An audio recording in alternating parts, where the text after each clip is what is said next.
पीठावरील सर्व मान्यवर, त्याचसोबत विद्यार्थिनी पाहुणे या सर्वांचे मी आजच्या या कार्यशाळेमध्ये सहर्ष असे स्वागत करते।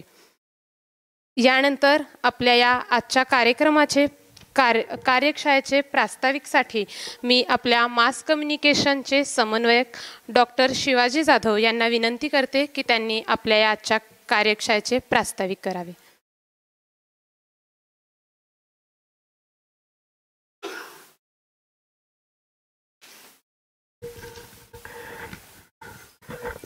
सर्वांना नमस्कार। शिवाजी विद्यापीठाच्या MA मास कम्युनिकेशन विभागाच्या वतीनं या ठिकाणी हवामान बदल आणि प्रसार माध्यम हा विषय घेऊन आपण चर्चासत्र आयोजित केलेला आहे।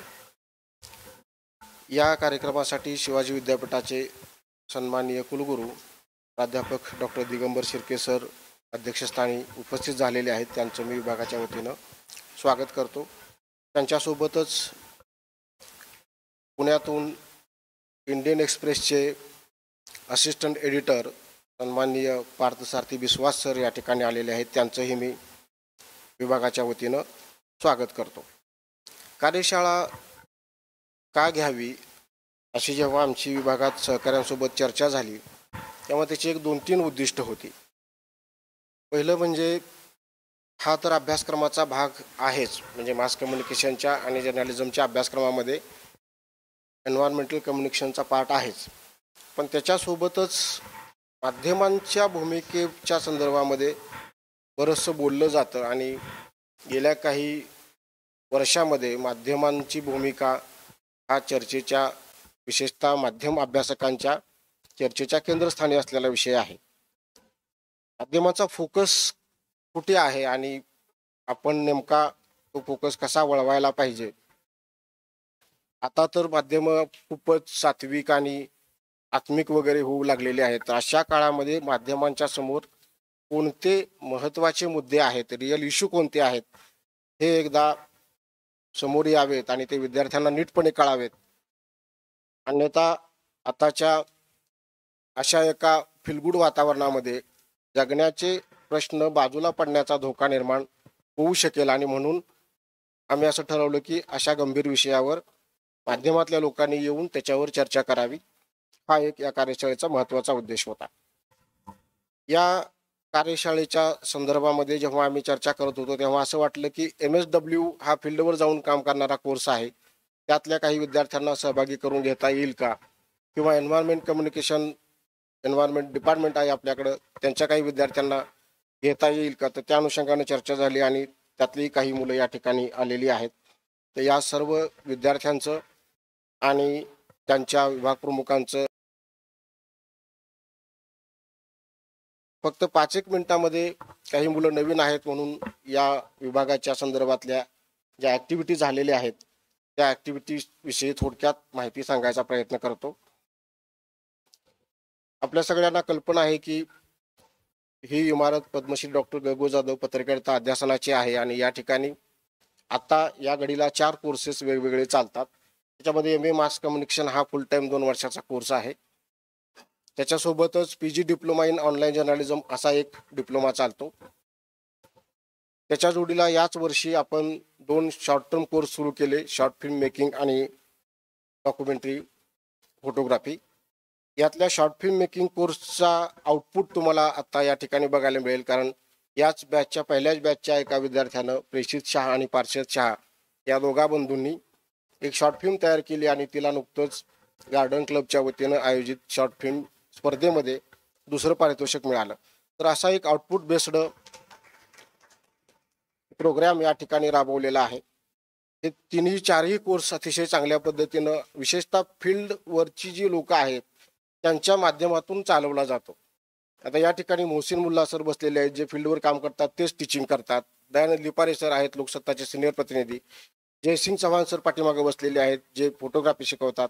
अभिजित गुजर आहेत, जे व्हिडिओ एडिटिंग आणि स्टोरी टेलिंग शिकवतात। म्हणजे हे सगळ्या फील्डवर काम करणारे बहुतेक सगळे लोक इंडस्ट्रीतले इथे येऊन शिकवत असल्यामुळे त्याचं आउटपुट अधिक चांगल्या पद्धतीनं बघायला मिळतं। याच विद्यार्थ्यांनी विराज चव्हाण सरांच्या मार्गदर्शनाखाली फोटोग्राफीचं एक अतिशय जोरदार वर्कशॉप, जवळपास 100हून अधिक विद्यार्थी सहभागी झाले होते. एक चांगलं वर्कशॉप या ठिकाणी घेतलं. त्याच्यासोबतच विद्यापीठानं आम्हाला जी जबाबदारी दिली होती G20च्या अनुषंगानं रील मेकिंग स्पर्धा, ती पण विद्यापीठाच्या वतीनं या विभागामध्ये अतिशय चांगल्या पद्धतीनं विद्यार्थ्यांनी या ठिकाणी केली आणि पन्हाळकर सरांच्या हस्ते त्या विद्यार्थ्यांना आपण प्रमाणपत्र सुद्धा दिलं. त्याच्यासोबतच इतर ॲक्टिव्हिटी आउटडोअरच्या, खास करून सांगली येथे आमचे काही विद्यार्थी गेले आणि सांगलीच्या पत्रकार संघाबरोबर त्या विद्यार्थ्यांनी तिथं जाऊन डिजिटल मीडियाच्या संदर्भात एकत्र ॲक्टिव्हिटी केली. कथक आदि कथक नावाची डॉक्युमेंटरी, पुण्याची रेवा रावत यांची डॉक्युमेंटरी, नाट्यशास्त्र विभागाच्या संयुक्त विद्यमानं आम्ही एकत्र येऊन तो कार्यक्रम केला. TV9चे ब्युरो चीफ आहेत कोल्हापूरचे भूषण पाटील, त्यांच्याकडून आम्ही माईक कसा धरायचा किंवा कशा पद्धतीनं इंटरव्ह्यूज घ्यायचे ह्याचं ट्रेनिंग या ठिकाणी घेतलेलं आहे. बरेचसे उपक्रम आहेत. वेळेअभावी मी सगळं सांगत नाही, फक्त 4-5 मुद्द्यांचा उल्लेख करतो. खास करून याच विभागाच्या विद्यार्थ्यांनी कोल्हापूरमध्ये राजर्षी शाहू जन्मशताब्दी महोत्सवामध्ये जी प्रसिद्धी केली माहिती कार्यालयाबरोबर, त्या प्रसिद्धीचं कौतुक स्वतः जिल्हाधिकारी महोदयांनी जाहीरपणे केलं होतं आणि त्या विद्यार्थ्यांना त्यांच्या हस्ते प्रमाणपत्र पण देण्यात आली होती. संजय घोडावत विद्यापीठामध्ये एक शॉर्ट फिल्मची स्पर्धा झाली. त्या स्पर्धेमध्ये या विभागाच्या 2 विद्यार्थ्यांना विनर अप नावाचं एक पारितोषिक दोघांना मिळालं. त्यानंतर या विभागाच्या वतीनं chamber of commerce, industries and ॲग्रिकल्चरचे जनसंपर्क अधिकारी सचिन यादव यांचं पण या ठिकाणी एक आपण जनसंपर्काच्या अनुषंगानं व्याख्यान घेतलेलं होतं. मानसशास्त्र आदी विभागात सध्या ज्यांची नियुक्ती झालेली आहे समुपदेशक सत्यजित देसाई, त्यांनाही या ठिकाणी बोलावलं होतं आणि विद्यार्थ्यांचे मानसिक प्रश्न 2 तासाचं जवळपास सेशन आपण या ठिकाणी केलेलं होतं. अलीकडंच आपल्याला कल्पना असेल सगळ्यांना, यूट्यूब चॅनल आपण बघत असाल आमच्या डिपार्टमेंटचं, मासकॉम स्पार्क नावाचं, तर त्याच्यावर आम्ही सातत्याने ॲक्टिव्हिटी टाकत असतो. स्टुडंट कट्टा नावाचा एक उपक्रम आम्ही या ठिकाणी सुरू केलेला आहे. छोटा स्टुडिओ आहे आमचा.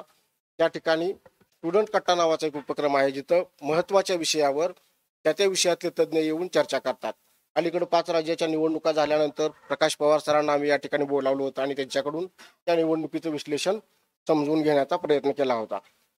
काही विद्यार्थी गोव्याला गेले होते, त्यांनी मीडिया स्पेक्ट्रम नावाचा अंक काढला. कुलगुरू महोदयांच्या हस्ते त्याचं अलीकडंच प्रकाशन झालेलं आहे. तर आम्ही असंही काही ठरवलेलं आहे की बऱ्याच वेळा विद्यापीठ कॅम्पसमध्ये विद्यार्थी 2 वर्ष राहतात, पण कॅम्पस माहीत नसतो. म्हणून आम्ही असं ठरवलं की दर 15 दिवसातून एकदा विद्यार्थ्याला कॅम्पसमध्ये फिरवायचं. शनिवार त्यासाठी वेळ दिलेला आहे आम्ही आणि एक शिक्षक त्यांच्याबरोबर जाईल. आम्ही आता नाट्यशास्त्र विभागातला स्टुडिओ बघितला, वि. स. खांडेकर संग्रहालय बघितलं, तर प्रत्येक ठिकाणी गार्डन आहे आपल्याकडे, बोटॅनिकल गार्डन, इतक्या चांगल्या फॅसिलिटी विद्यापीठात आहेत. तिथं विद्यार्थी जातील आणि त्याचं रिपोर्टिंग करतील, असा एक प्रयोग आम्ही या ठिकाणी केलेला आहे. तर असे विविध उपक्रम या ठिकाणी सातत्यानं चालत आलेले आहेत. याच उपक्रमाचा पुढचा भाग म्हणून आम्ही ही एक कार्यशाळा 1 दिवसाची आयोजित केलेली आहे. या कार्यशाळेमध्ये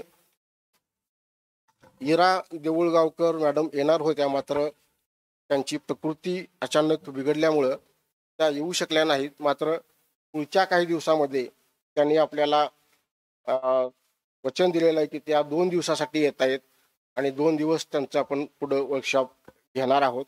मी पुनश्च एकदा सर्व मान्यवरांचं, विद्यार्थ्यांचं, सर्वांचं या ठिकाणी स्वागत करतो आणि प्रास्ताविक थांबवतो. धन्यवाद.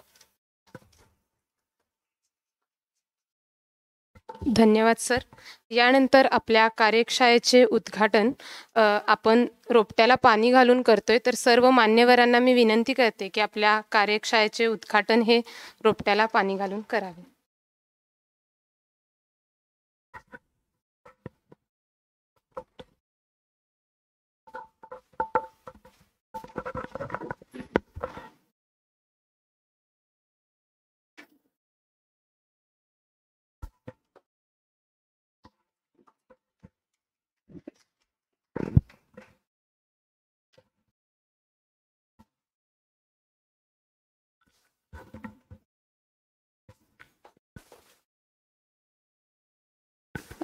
धन्यवाद सर. यानंतर आपल्या शॉर्ट फिल्म मेकिंगचे विद्यार्थिनी प्रेषित शहा आणि पार्षद शहा या विद्यार्थ्यांनी प्लॅस्टिक ब्लॉग हे शॉर्ट फिल्म तयार केलेली आहे. त्या शॉर्ट फिल्मचं स्क्रीनिंग या ठिकाणी होणार आहे. तर मी मान्यवरांना विनंती करते की त्यांनी समोरील ठिकाणी स्नानापन व्हावे.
पर्याय जगासमोर ठेवलाय.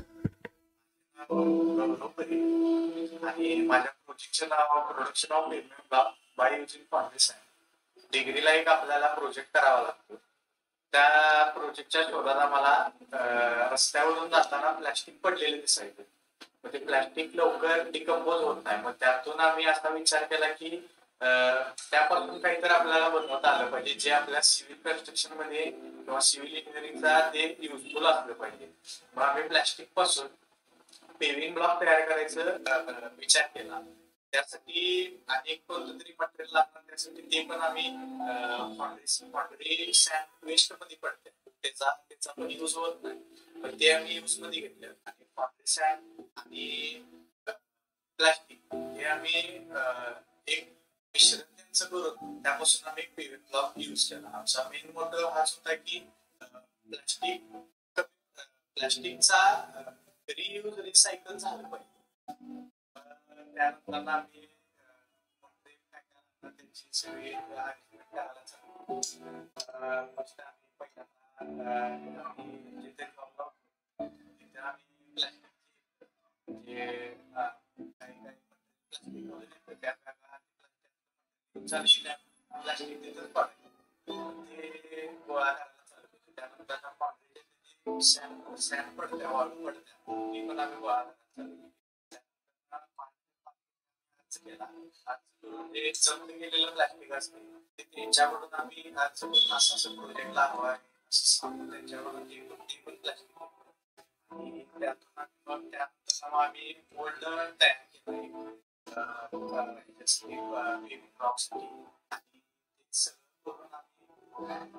एक ठिकाणी एक बॅग घेतलं. सँड टाकून पहिला प्लॅस्टिक वेगळं होतं त्यामध्ये सँड त्याचं मिक्सिंग मोल्डमध्ये टाकलं आणि तो ब्लॉक तयार केला. त्याचा रेशो 1:4 होता. म्हणजे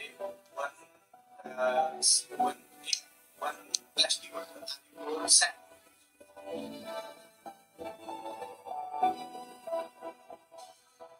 आम्ही वेगवेगळे कलर व्हेरिएशन्स ट्राय केले. त्यामध्ये कलर व्हेरिएशन्स नंतर आम्ही ब्लॉकच्या दोन्ही कॉन्क्रीट आणि प्लास्टिकच्या पेविंग ब्लॉकच्या दोन्हींच्या कॉम्प्रेसिव्ह स्ट्रेंथ या टेस्ट घेतल्या. तर त्यामध्ये कॉन्क्रीट ब्लॉकची स्ट्रेंथ ही 600 किलोमीटरच्या आसपास आलेले रिझल्ट. तर आमच्या पेविंग ब्लॉक प्लास्टिकची तर त्याची 400 किलोमीटर एवढी टेस्ट आलेली. त्याचा आम्ही एकच हेतू होता बनवायचा की आजच्या रियूज आणि रिसायकलसाठी वेस्ट होणारं जनरेशन ते एक यूज व्हावं आणि गार्डन वॉकवे, पेडेस्ट्रियल आणि सायकलिंग ट्रॅक यासाठी ते पेविंग ब्लॉक यूज करता यावे यासाठी आम्ही ते तसं हा प्रोजेक्ट निवडलेला.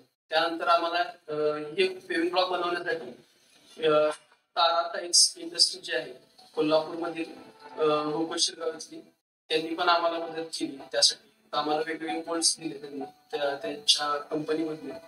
तर त्या मोल्ड्सच्या थ्रू आम्ही तिथेच वेगवेगळे व्हेरिएशन ट्राय करून ते पेविंग ब्लॉक्स बनवले आणि आमच्या कॉलेजमध्ये त्या स्ट्रेंथ घेतलेल्या आहेत. तर या स्ट्रेंथ घेत असताना आम्हाला आमचे सर माने सरांचा गायडन्स लाभला त्यामध्ये. आणि आम्ही यानंतर या कन्क्लुजन पर्यंत पोहोचलो या रिझल्ट वर की ते पेविंग ब्लॉक्स आमची जी स्ट्रेंथ आली त्यावर ते सक्सेस झालेले पूर्णपणे. मग आमचा हा हेतू साध्य झाला की आता जे जनरेशन होते प्लास्टिकचं एन्व्हायरमेंटमध्ये ते प्लास्टिक यूज करून आपण कॉन्क्रीटला अल्टरनेट हे पेविंग ब्लॉक्स यूज करू शकतो. लो गेज प्लास्टिक पासून जे आता आपल्या एन्व्हायरमेंटला हानिकारक आहे त्यापासून आपले हे प्रोडक्ट बनवले आहे. त्यासाठी आपल्याला हा एक बेस्ट पर्याय आहे ते यूज करण्यासाठी आणि ते लो गेज प्लास्टिक जे हानिकारक आहे ते कमी करण्यासाठी त्याचं जनरेशन. भविष्यात आपण जे प्लास्टिक जनरेशन जर थांबवायचं असेल तर आपल्याला प्लास्टिक पासून पाणी बॉटल आणि प्लास्टिक पिशवी यांचा यूज कमी करून इतर गोष्टींकडे स्विच करायला लागला पाहिजे. जसं की फॉर एक्झाम्पल आहे कापडी पिशवी आपण प्लास्टिक पिशवीच्या ऐवजी यूज करू शकतो. प्लास्टिक बॉटल ऐवजी स्टीलची बॉटल आपण यूज करू शकतो. मास प्रोडक्शन मध्ये जर स्टीलचं जनरेशन झालं आणि त्यापासून त्या बॉटल्स कमी रेट मध्ये पण त्या उपलब्ध होतील. जसं आपल्या नंतर त्याचा यूज वाढल्यानंतर आपोआप प्लास्टिकचं पण जनरेशन कमी होऊन आपल्या एन्व्हायरमेंटला त्याचा नक्कीच फायदा होईल. आणि हा एक बेस्ट पर्याय आपल्यासाठी असेल प्लास्टिक जनरेशन कमी करण्यासाठी आणि इतर गोष्टींकडे स्विच करण्यासाठी. अनेक रिसर्च आणि तज्ज्ञाच्या शोधामुळे प्लास्टिक पुनर्वापर शक्य झाला आहे. पण एक प्रश्न कायम भेडसावतो, प्लास्टिक प्रदूषण थांबवायचं कसं? त्याचं उत्तर म्हणावं तर अगदी सोपं आहे, पण अंमलबजावणी करायला फार अवघड.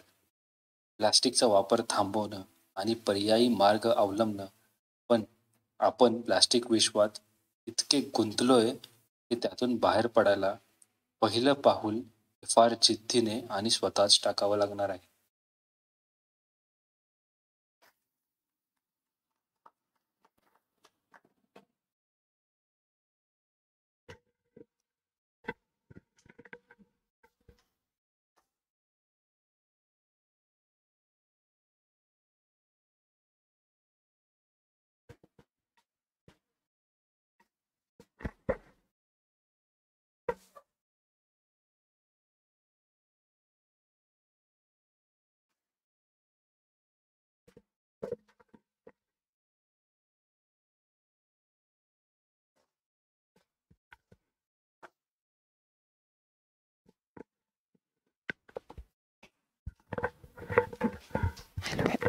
अतिशय सुंदर आणि पर्यावरणपूरक अशी ही शॉर्ट फिल्म प्लॅस्टिक ब्लॉक ह्याचं स्क्रीनिंग आत्ता इथं या ठिकाणी झालेलं आहे. आणि यानंतर मी माननीय पुढारी डिजिटलचे संपादक माननीय मोहसिन मुल्ला यांना विनंती करते की त्यांनी आपल्या आजच्या पाहुण्यांची ओळख करून द्यायची.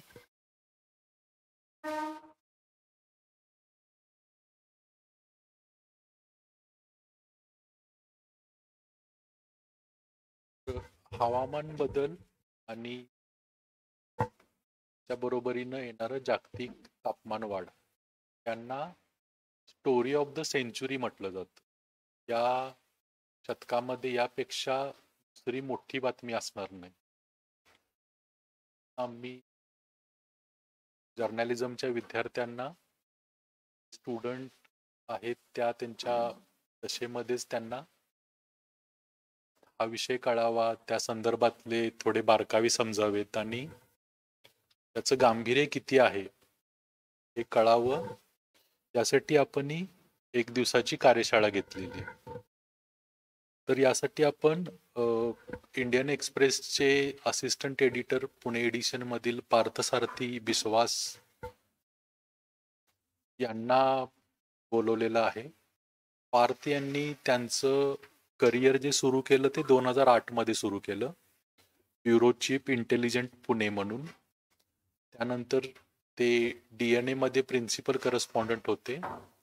त्यावेळी आम्ही दोघांनी एकत्र कामही केलेलं आहे आणि सध्या पार्थ इंडियन एक्सप्रेसमध्ये असिस्टंट एडिटर आहेत. पार्थ यांनी पर्यावरण आणि शेतीच्या विषयावर प्रचंड मोठं फार डिटेलमध्ये जाऊन लिखाण केलेलं आहे. आपल्याकडचे शेती पर्यावरण या संदर्भातले इश्यू इंग्रजी माध्यमात जे प्राधान्यानं येत असतात त्यामध्ये फार मोठं योगदान पार्थचं आहे. त्यांनी एन्व्हायरमेंट संदर्भातले बरेच विषय कव्हर केलेले आहेत. फॉर एक्झाम्पल, ज्यावेळेला आम्ही पुण्यात DNA एकत्र काम करत होतो त्यावेळेला पुण्यातल्या राम नदीचा एक विषय त्यांनी समोर आणला होता. जसं मुंबईमध्ये मिठी नदीचा इश्यू आहे तसाच पुण्यामध्ये राम नदीचा इश्यू आहे. त्यानंतर जे कोल्हापुरात फ्लड्स येऊन गेले होते त्या पुराच्या नंतर 2019 नंतरच्या या घटनेनंतर त्यांनी कोल्हापुरात त्या परिसरात बरीच पाहणी करून त्यांचे बरेचसे त्याची चिकित्सक पद्धतीने त्यांनी त्याची मांडणी केलेली होती. जो माळीणमधला इन्सिडेंट घडला तो घडल्यानंतर तिथं इमिजिएट पोहोचणाऱ्या काही पत्रकारांपैकी पार्थ होते. त्यानंतर शेतीची संदर्भात जर बोलायचं झालं तर प्राईसमध्ये जे फ्लक्च्युएशन येतं आणि त्याचं शेतकऱ्यांच्यावर जो काही इमिजिएट इम्पॅक्ट पडतो त्याच्या संदर्भात ते फार डिटेलमध्ये रिसर्च करतात आणि त्याचं रिपोर्टिंग करतात. त्यानंतर कोविड संदर्भातले जे इश्यू होते त्याचंही रिपोर्टिंग त्यांनी फार सविस्तर खोलवर असं केलेलं होतं. कोविडच्या काळामध्ये जर आपण पाहिलं तर दूध आणि पोल्ट्रीवर फार मोठा इम्पॅक्ट त्यावेळी क्रिएट झाला होता आणि असं काही घडणार आहे, घडू शकतं हे सुरुवातीपासूनच त्यांनी रिपोर्ट केलं होतं आणि त्यानंतर इतर माध्यमांना आणि सरकारला त्याची दखल घेऊन त्यावर बरीचशी कारवाई त्याच्यावर काही धोरणात्मक निर्णय घ्यायला सरकारला भाग पडलं. तर पार्थ आपल्याकडं आज आहेत. ऑलमोस्ट पुढं एक पूर्ण सेशन त्यांचं आहे. त्यांना सविस्तर ते मांडणी करतील. तुम्हाला ज्या काही शंका असतील ते त्यांना मोकळेपणानं विचारा. ते आलेले आहेत तर संधी सोडू नका, त्यांना पण सोडू नका लवकर. पुढची सूत्र मी सूत्रसंचालकांकडे देतो. आपण आपली कार्यशाळा सुरू करूया आणि इरा देऊळगावकर नंतर येतील. त्यावेळी पण सर्वांनी हजर राहा. ते बरंच रिसर्चच्या अँगलनं सांगणार आहेत. चालेल, थँक्यू. धन्यवाद सर. आता ह्यानंतर आपल्या व्यासपीठावर उपस्थित असलेले मान्यवरांचे आपण स्वागत करतोय. तर मी माननीय कुलगुरू प्राध्यापक डॉक्टर दिगंबर शिर्के यांना विनंती करते की त्यांनी आपल्या आजच्या या कार्यशाळेचे प्रमुख जे आहेत द इंडियन एक्सप्रेस पुणेचे असिस्टंट एडिटर माननीय पार्थसारथी बिस्वास यांचे स्वागत पुस्तक देऊन करावे अशी मी त्यांना विनंती करते. धन्यवाद सर. यानंतर मगाशी आपण जी शॉर्ट फिल्म पाहिली त्या शॉर्ट फिल्मचे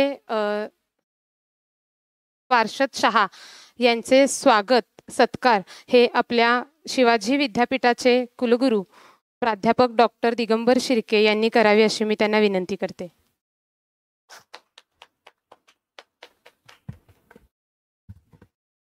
धन्यवाद सर. यानंतर आजच्या या आपल्या कार्यशाळेमध्ये उपस्थित असलेले आपल्या शिवाजी विद्यापीठाचे कुलगुरू प्राध्यापक डॉक्टर दिगंबर शिर्के यांचे स्वागत आपल्या मास कम्युनिकेशनचे समन्वय डॉक्टर शिवाजी जाधव यांनी करावे अशी मी त्यांना विनंती करते.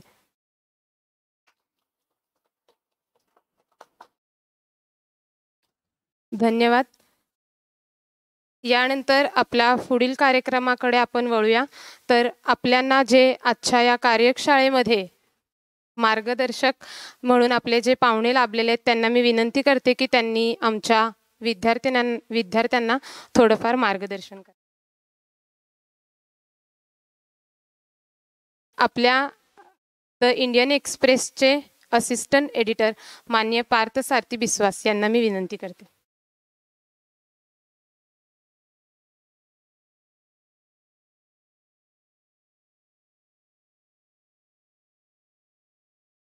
Good morning. माझं नाव पार्थ सारथी बिश्वास आहे. मी असिस्टंट एडिटर इंडियन एक्सप्रेस मध्ये काम करतो. कोल्हापूर माझ्यासाठी सेकंड होम आहे.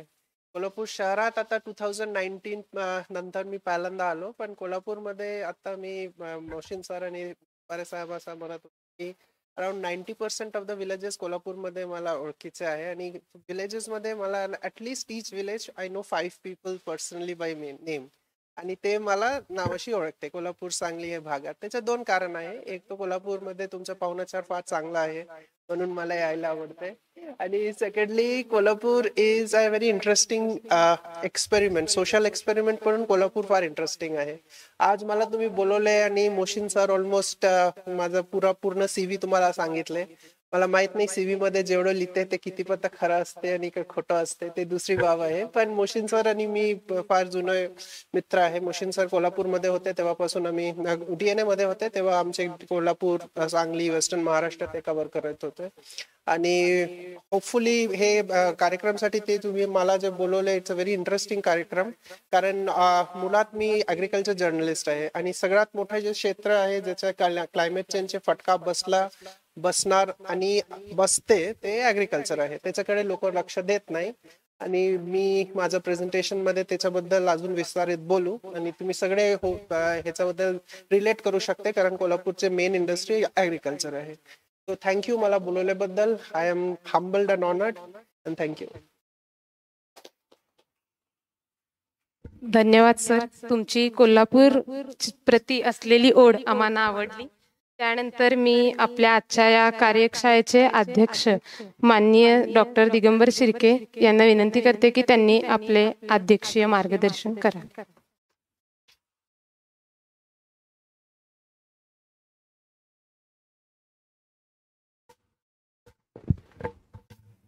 Good morning to all of you. नमस्कार. शिवाजी विद्यापीठाच्या MA मास कम्युनिकेशनच्या वतीनं हवामान बदल आणि प्रसार माध्यमे अशी एक दिवसीय कार्यशाळा आयोजित केलेली आहे. आणि या कार्यशाळेचे प्रमुख वक्ते, मार्गदर्शक इंडियन एक्सप्रेसचे असिस्टंट डायरेक्टर पार्थ सारथी बिस्वास. या कार्यशाळेचे जे प्रास्ताविक ज्यांनी केलं ते मास कम्युनिकेशनचे समन्वयक आणि पद्मश्री डॉक्टर गौगो जाधव, अध्यासनाचे सुद्धा समन्वयक माझे सहकारी डॉक्टर शिवाजी जाधव. या कार्यशाळेसाठी आणि मुद्दामहून पारसार्थी असल्यामुळं यांनी आपला पूर्ण वेळ इथं दिला आहे ते आमचे स्नेही मोहसिन मुल्ला, सारी डिजिटलचे ते संपादक आहेत. लोकसत्ताचे दयानंद लिपारे, ठाकूर, सुमेधा साळुंखे मॅडम, आणि मी मास कम्युनिकेशनचे मला वाटते आणि सर्टिफिकेट कोर्सचे पण विद्यार्थी तुमचे सगळे आहेत इथं, बंधू भगिनी. पहिल्यांदा म्हणजे मी डॉक्टर जाधव आणि त्यांचे सगळे फॅकल्टी मेंबर्स आहेत त्यांचं अभिनंदन करतो की एक अतिशय महत्त्वाच्या विषयावर विद्यार्थ्यांना मार्गदर्शन करण्यासाठी ही कार्यशाळा त्यांनी आयोजित केलेली आहे.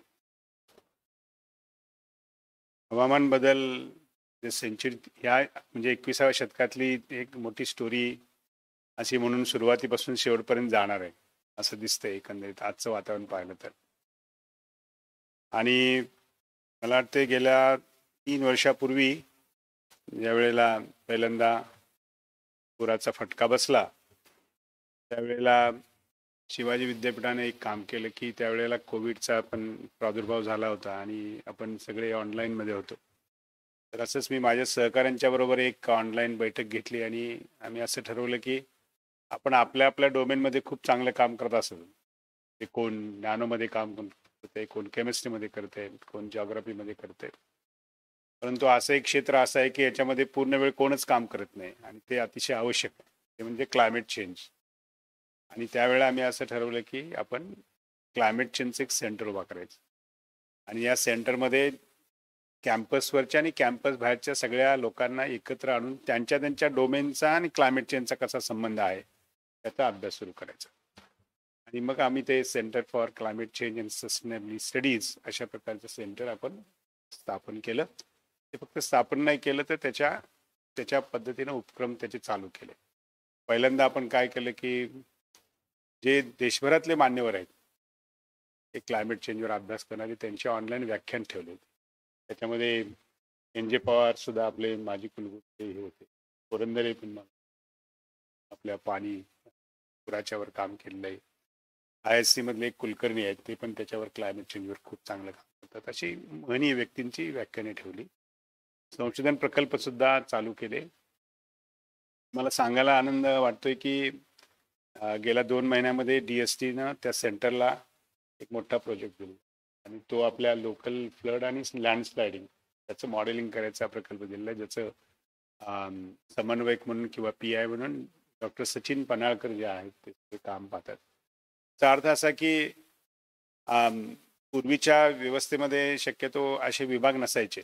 आपले टिपिकल विभाग असायचे, मराठी, हिंदी, इंग्लिश हे सगळे आपले ठरलेले विषय आणि त्याचे विभाग. परंतु जो आता 21व्या शतकात पुढं आपल्याला सगळ्यांना प्रश्न भेडसावतोय त्याचा अभ्यास करायला एक एक्सक्लुझिव्ह काय तर पाहिजे, त्या दृष्टीने ही सुरुवात केलेली आहे. आणि मला असं वाटतंय की अशा प्रकारचं सेंटर हे प्रत्येक अकॅडमिक इन्स्टिट्यूशनची आवश्यकता आहे आणि त्याने ते असायलाच हवं अशी परिस्थिती आहे. आणि या सेंटरचा किंवा या विषयाचा कुणाचा संबंध नाही असं नाही आहे, हे सगळ्यांचा संबंध या विषयाशी आहे, पर्यावरणाशी आहे. आणि पर्यावरण आणि क्लायमेट चेंज हे आता हातात हात घालून चर्चा करण्यासारखे विषय आता झालेले आहेत. दुसरी गोष्ट अशी की जी शहा पार्षद आणि प्रेषित यांनी जी काही शॉर्ट फिल्म केलेली आहे त्यांनी कायम चर्चेला जाणारा परंतु सोल्युशनच्या दृष्टीनं एक मार्ग आपल्याला दिसतो तो घेऊन एक चांगली शॉर्ट फिल्म तयार केलेली आहे. ती थोडीशी डॉक्युमेंटरी टाईप थोडीशी आहे, पण तो प्रयत्न अतिशय चांगला आहे. आणि योगायोगाचा भाग असा की बेसान हा एक आपल्या इथला एक फार मोठा प्रश्न आहे. तो अशा दृष्टीने की आपल्या कोल्हापूर जिल्ह्याला आणि कोल्हापूरच्या MIDCला इथल्या गोकुळ, शिरगाव, कागल आणि शिरोली याच्यामध्ये फॉन्ड्रीचा हब म्हटलं जातं आणि फॉन्ड्रीसाठी वाळू फार मोठ्या प्रमाणात लागते आणि ती एकदा वापरलेली वाळू परत ती खराब होते, परत रियूज करण्यासाठी सुद्धा त्याचं प्रोसेसिंग होतं. परंतु अशी एक वेळ येते की त्याच्यानंतर त्याचं काहीच करता येत नाही. मग त्यावेळेला शेकडो टन वाळू ही अशीच पडलेली असते आणि मग एकतर वाळू उपसा करावा लागतो, कुठून तर आणावी लागते आणि ती वापरल्यानंतर ती सस्टेनन्सच्या मोडमध्ये राहत नाही, ती डिस्ट्रक्शनमध्ये जाते. त्याचं काय करायचं याची चर्चा सुद्धा आम्ही काही स्थानिक उद्योजकांच्या बरोबर केलेली आहे. आणि आपलं केमिस्ट्री डिपार्टमेंटचा एक ग्रुप आहे तो त्याच्यावर काम करतो.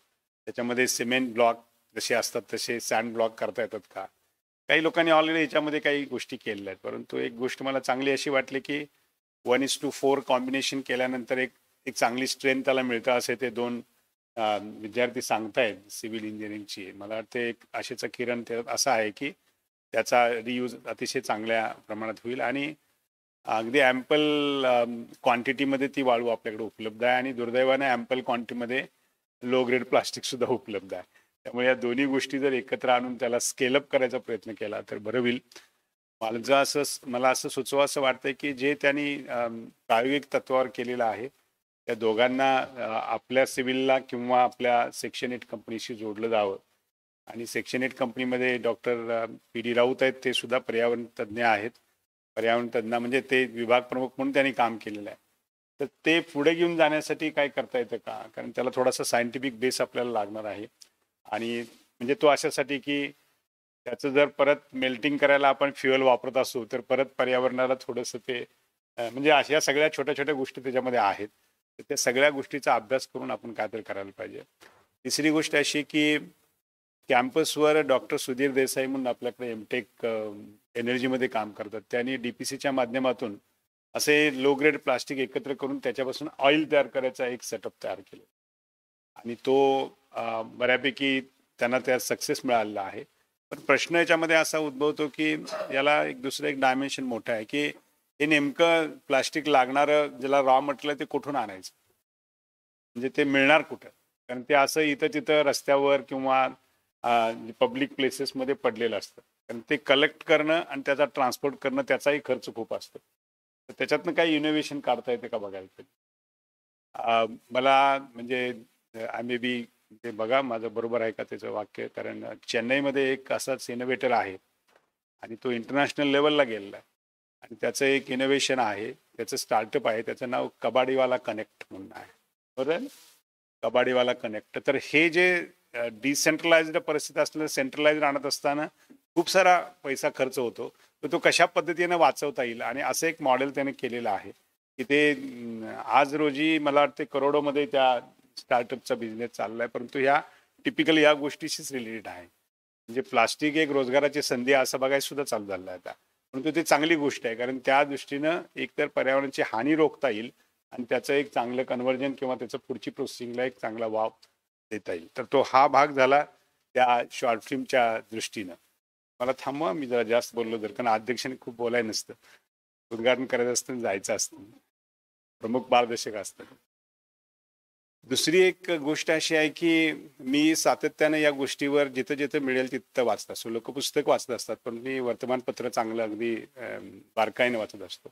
मला सांगायला आनंद होईल की आता इंडियन एक्सप्रेसचे इथं असिस्टंट डायरेक्टर आहेत आणि दयानंद निपारे पण आहेत.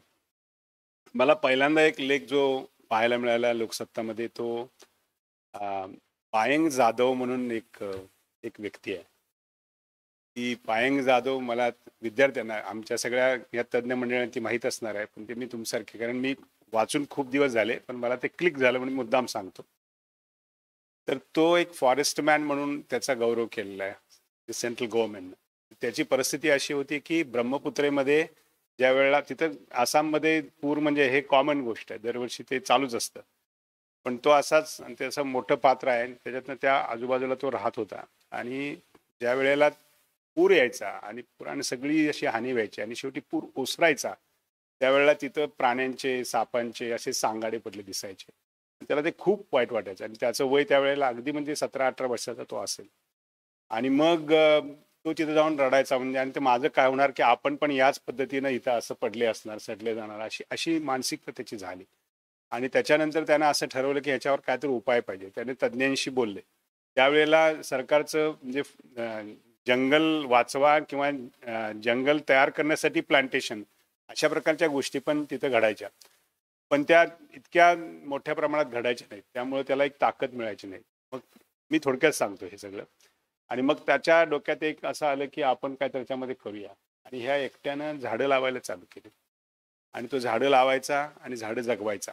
आणि कुठे तो जे पात्र आहे त्या पात्राच्या वरची बाजू अशी मोकळीच होती अशी झाड. पण त्याला कोणीतरी सांगितलं की याच्यावर उपाय एकच आहे की प्लांटेशन करायला पाहिजे, फॉरेस्टचं प्रमाण वाढायला पाहिजे, तरच ह्याच्यामध्ये हळूहळू आपल्याला परिणाम दिसू लागेल.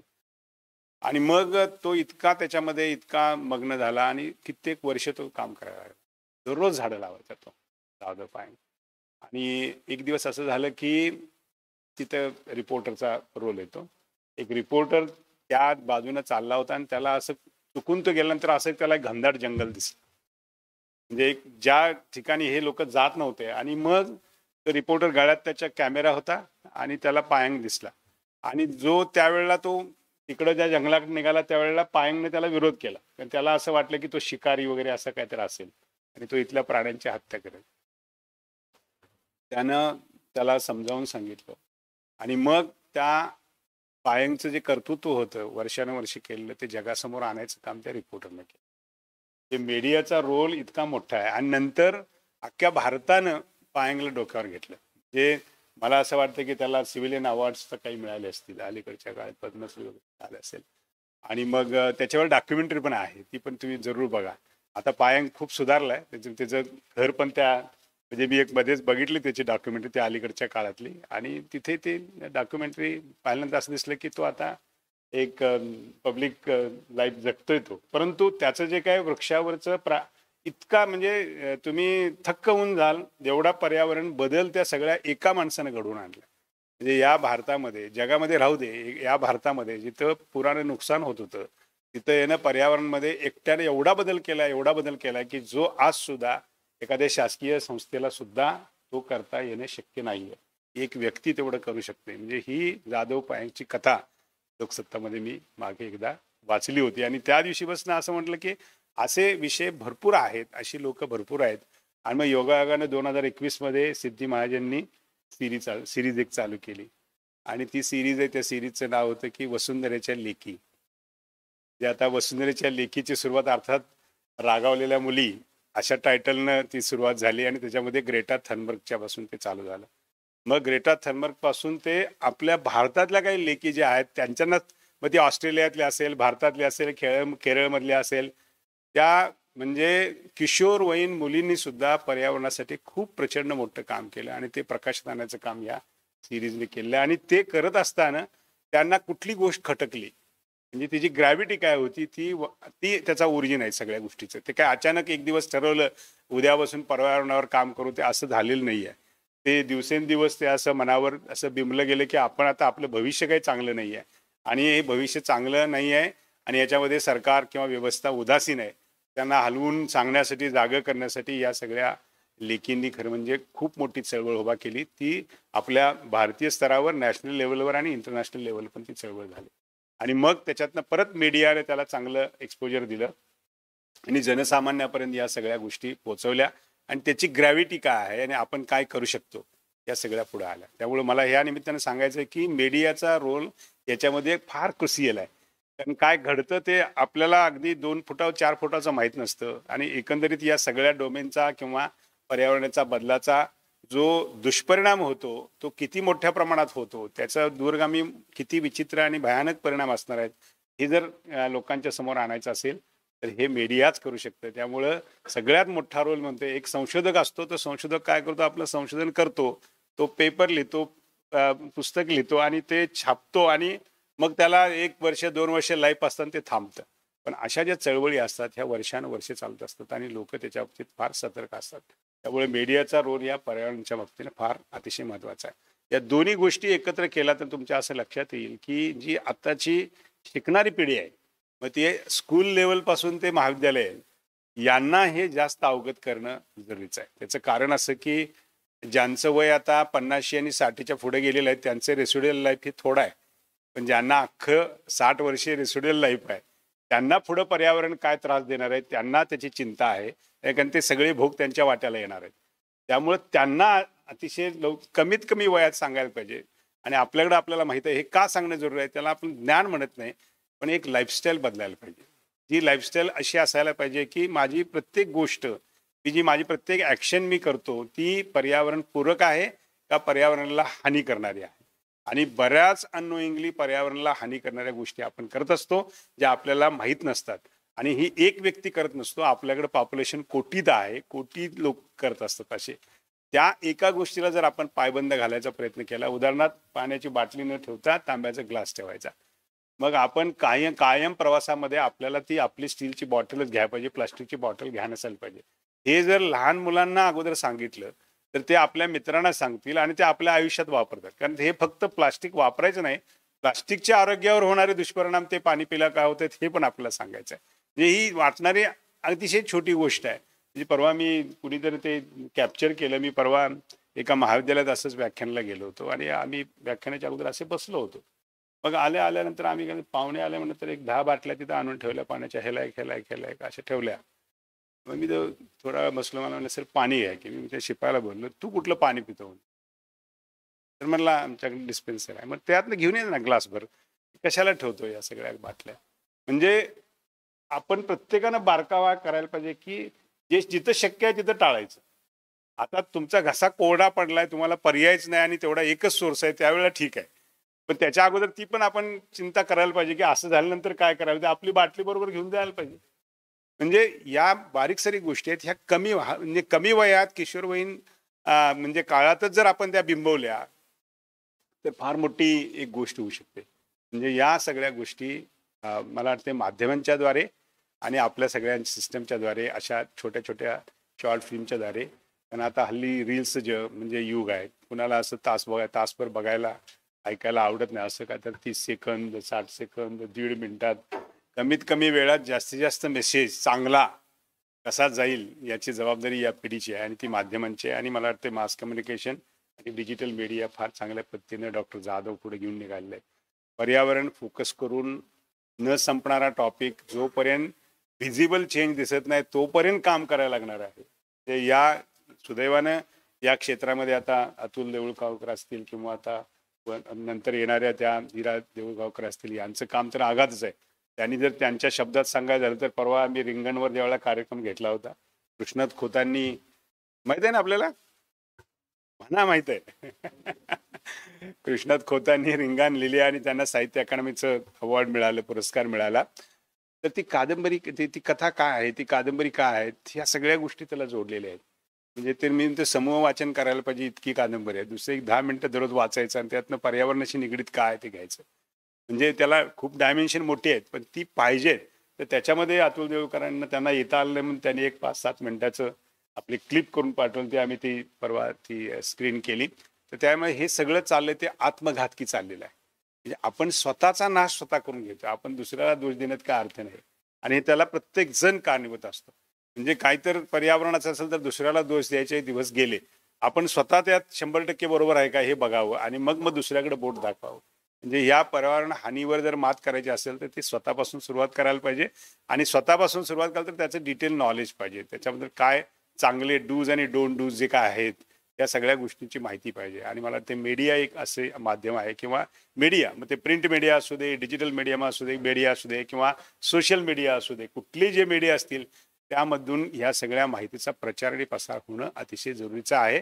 आणि मग या पिढीची आपण जबाबदारी नाही आहे, त्यांना आता पर्याय नाही आहे त्याची परिस्थिती आहे. मी मुद्दाम त्या रेसिड्युअल लाईफचं सांगितलं की ज्यांना 60 वर्ष आयुष्य आहे त्यांनी खूप काळजी करायचं काम आहे. ज्यांचं आता 60 वर्षे झालेले आहेत त्यांचं म्हणजे रेसिड्युअल लाईफ 20 वर्षे 15 वर्षे, ॲव्हरेज जर काढलं तर 8 वर्षेच आहे. भारताचं लाईफ एक्सपेक्टन्सी जर काढली तर 68-70 वर्षे अशीच आहे ती. तर तेवढ्याची चिंता आता त्यांनी करायची आहे. आता त्यांच्या तब्येतीची तक्रार चालू होतात, त्यांनी त्या पर्यावरणाची चिंता नाही करते. आता ह्या तरुण पिढीनं त्याची चिंता करणं आणि त्याच्यावर सोल्युशन काढणं ही काळाची गरज आहे. मला वाटतं एक अतिशय ॲप्ट असा आणि अतिशय आवश्यक आणि महत्त्वाचा असा टॉपिक घेऊन ही कार्यशाळा केलेली आहे. जाता आता मला असंही सुचवावं वाटतं की पुढच्या वेळेला जेव्हा तुम्ही कार्यशाळा घ्याल त्यावेळेला आणखी थोडं व्यापक स्वरूप द्या, कारण आपल्याला खूप लोकांना कव्हर करायचं आहे. आणि मग सेंटर फॉर क्लायमेट चेंज यांना पण त्याच्यामध्ये थोडंसं इन्व्हॉल्व करून घ्या. परंतु मला माहिती आहे कारण आज तुमच्याकडे जे मार्गदर्शक आहेत ते मीडियाशी रिलेटेड आहेत, त्यामुळं या लोकांना आणि तो फोकस ग्रुप असावा याबद्दल पण मी आय डू ॲग्री. तो फोकस्ड असावा, कारण 100-200 लोक असेल तर तो फोकस कदाचित जातो. तो फोकस ग्रुप असावा म्हणून आपण या मास कम्युनिकेशन असतील किंवा डिजिटल जर्नलिझम असेल या विद्यार्थ्यांना तुम्ही तो फोकस केलेला आहे. तर तो आवश्यकच तुम्ही पुढे घेऊन जायला काय हरकत नाही आहे. अशी एक सिरीज तयार करा आणि मग तुमच्या ऑनलाईन जर्नलिझमच्या माध्यमातून अशा प्रकारच्या छोट्या छोट्या शॉर्ट फिल्म वेगवेगळ्या विषयावर करायला सगळ्यांना प्रवृत्त करा, त्यांना एनकरेज करा, त्या रिलीज पण करा. बाकीच्या तज्ज्ञांना त्यांना जोडून घ्या, जेणेकरून या सगळ्या गोष्टीचा अतिशय सकारात्मक बदल होण्यासाठी खूप सारी मदत होईल. एक चांगल्या कार्यक्रमाला बोलल्याबद्दल मी आपल्याला धन्यवाद देतो आणि तुमच्या अशा सगळ्या उपक्रमांना शुभेच्छा देतो आणि थांबतो. धन्यवाद. जय हिंद, जय महाराष्ट्र.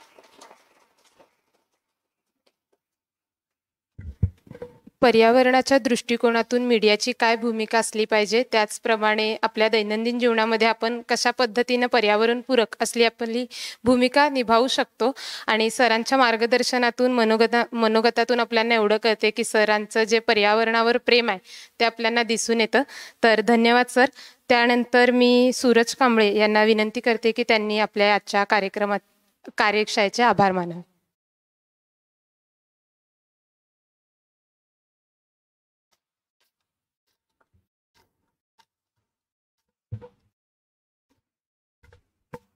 शिवाजी विद्यापीठाच्या मास कम्युनिकेशन विभागाच्या वतीनं आयोजित आजच्या या पर्यावरणीय बदल आणि माध्यमे या कार्यशाळेसाठी प्रमुख मार्गदर्शक असलेले पार्थ सारथी विश्वास सर हे आमच्या आमंत्रणाला मान देऊन आज या ठिकाणी उपस्थित राहिलेले आहेत.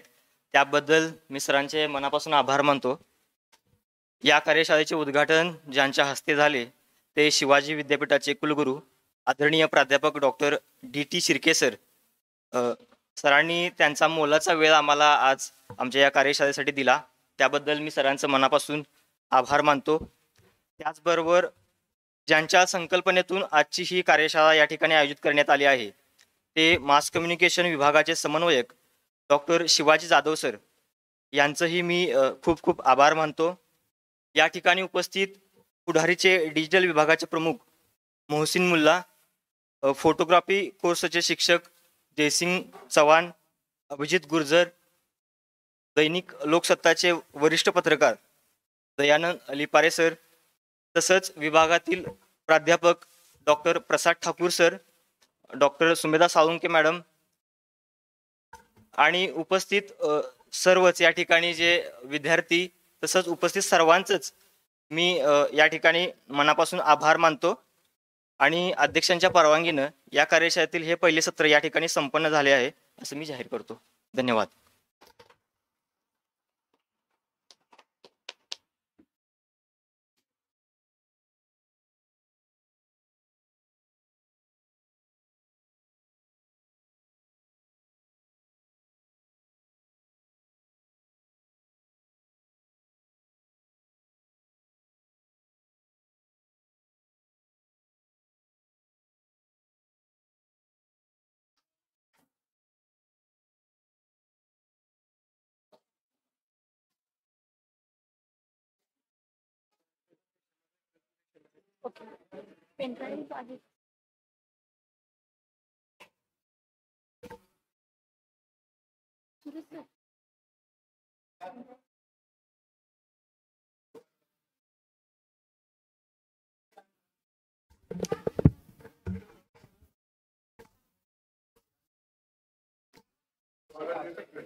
Hello hello hello Jadhav sir आल्यानंतर हॅलो पुढचं आपलं हॅलो session हॅलो लगेचच सुरू होईल. Hello hello hello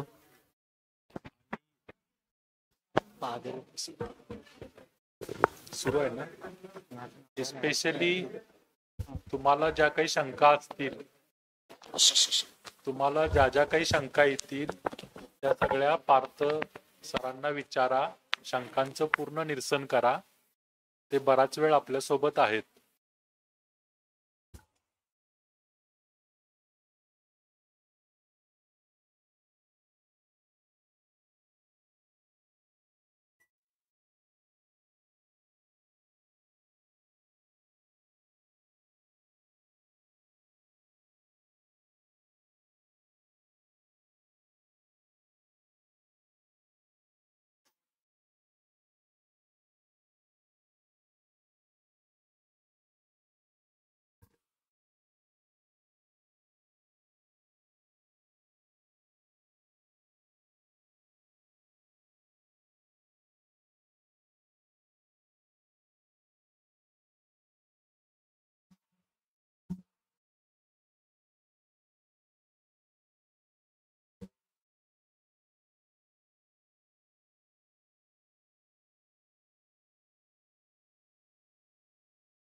hello hello hello hello hello hello ठीक आहे.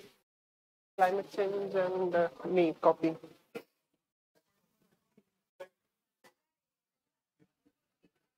माझं हे प्रेझेंटेशन आहे. ठीक आहे.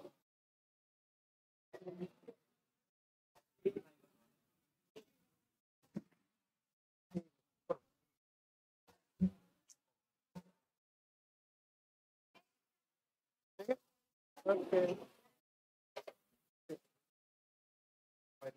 वायरलेस व्हॉइस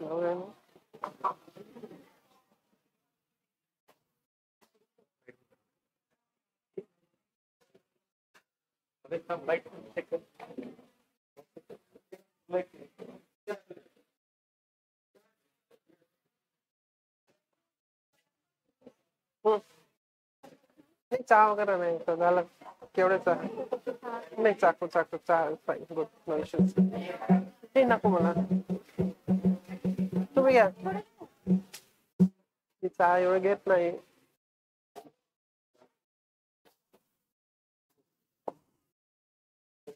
फोन झालं ना चार्ज.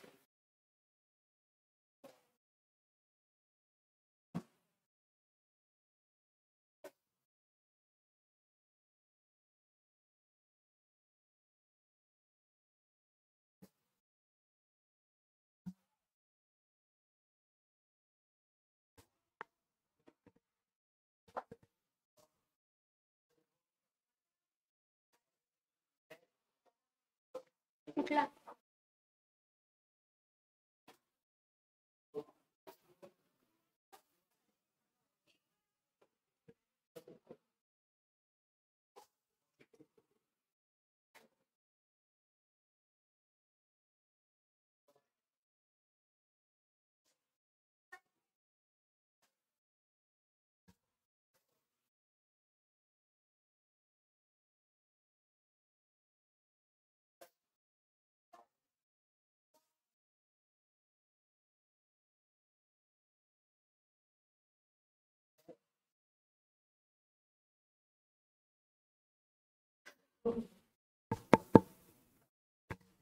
ठीक आहे सर.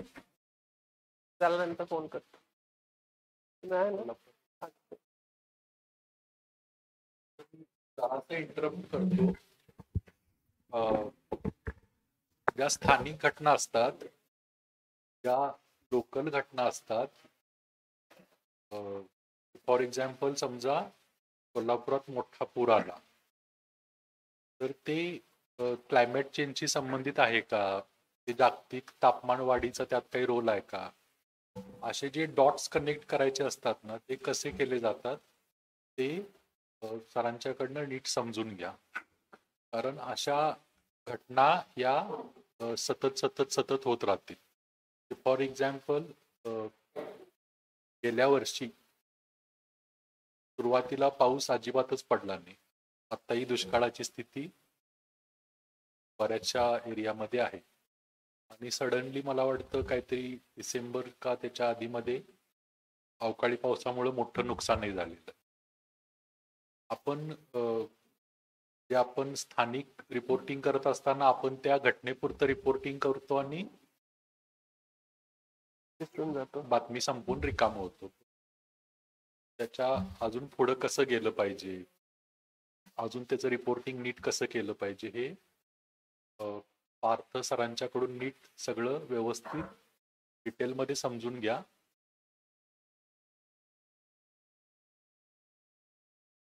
स्वतः आपल्याला असं काही रिपोर्टिंग करता येईल का, आपल्याला अशा काही असाइनमेंट हाताळता येतील का, त्यावर विचार करायला सुरू करा. आहेत दिवसभर, सोडू नका त्यांना.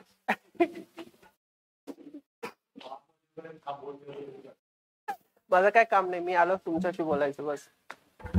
आणि आज मला सुट्टी पण नाही.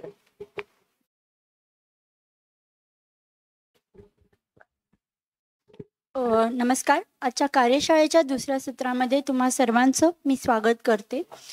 वातावरणातील बदल आणि प्रसार माध्यमे या विषयावरती मार्गदर्शन करण्यासाठी आज आपल्याला प्रमुख पाहुणे म्हणून आणि मार्गदर्शक म्हणून पार्थ सारथी बिस्वास सर लाभलेले आहेत. तेही आज आपल्यामध्ये उपस्थितही आहेत. या सत्राचे प्रास्ताविक करून देण्यासाठी मी ऋषिकेश यांना आमंत्रित करते.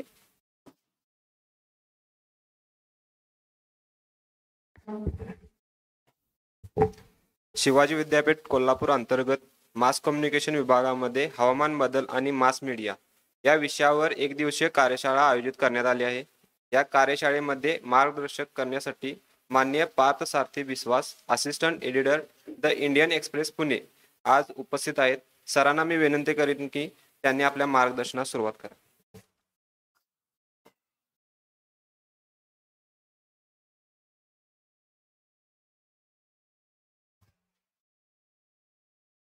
ठीक आहे, सुरू करू. Good afternoon. माझं नाव पार्थ सारथी विश्वास आहे आणि मी इंडियन एक्सप्रेसचे असिस्टंट एडिटर आहे. आता सुरू करायच्या पूर्वी माझा प्रेझेंटेशन बद्दल मी थोडासा बोलणार. PowerPoint presentation is not one of my strong points, so my presentation is very basic. आणि मी मराठी आणि इंग्लिश दोनोंमध्ये बोलणार कारण that is I am bilingual by nature. तो असा मी that is I think that will be fine, right. तर सुरू करायच्या पूर्वी माझं प्रेझेंटेशनचे जे हेडिंग आहे क्लायमेट चेंज अँड मी, ह्याच्याबद्दल थोडासा मला बोलायचं आहे. Why did I take that heading? पहिलं तुम्हाला सांगा, इज इट ग्रामॅटिकली करेक्ट?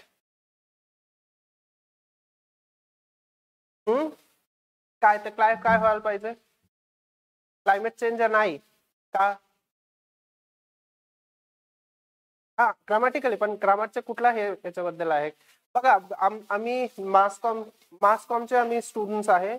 मी पण मासकॉमचे स्टुडंट आहे आणि जर्नलिस्ट जेपर्यंत जिवंत राहतात तेपर्यंत ते स्टुडंटही असतात. कोणी कधी एक्सपर्ट कुठल्याही फील्डमध्ये बनत नाही कारण एवढे ज्ञानाचे परिधी एवढे मोठा आहे, एवढे वास्ट आहे. कोणी सांगितलं की मला सगळे माहिती आहे, that he is lying through his face. आता क्लायमेट चेंज अँड मी का केले की I wanted to first bring attention to something. आणि मासकॉमचे फर्स्ट हे आहे की any news is good news and to bring attention to your news you have to bring something which is out of the ordinary. आता climate change and we की climate change बद्दल मी माझं जे भाष्य आहे त्याच्याबद्दल मी समजा मोठा एक दिले होते, तो that wouldn't have gone the attention that I wanted it to have. That's why I intentionally took a wrong, grammatically wrong but poignant headline, climate change and me. Because हे क्लायमेट चेंजचे जे इश्यू आहे, climate चेंजचे जे व्याप्ती आहे, it is very personal. माझ्याबद्दल जे क्लायमेट चेंजचे इफेक्ट आहे, तुमच्याबद्दल जे इफेक्ट आहे, तुमच्याबद्दल जे इफेक्ट आहे, हे सगळे पर्सनल आहे आणि सगळ्यांचे जे एक्सपिरियन्सेस आहे ते फार पर्सनल आहे. जायच्या पूर्वी खाली दोन गोष्टी मी सांगतो. आता क्लायमेट चेंज आणि डोमेस्टिक व्हायलन्स ह्याच्यामध्ये काय, what is the link between climate change and domestic violence? Domestic violence तुम्हाला माहिती आहे, स्त्रींवर अत्याचार. तो क्लायमेट चेंज आणि डोमेस्टिक व्हायलन्सचे काय इफेक्ट होऊ शकते का, काय लिंक होऊ शकते का, काय कसं काय होऊ शकते? तुमचं नाव पहिलं सांगा.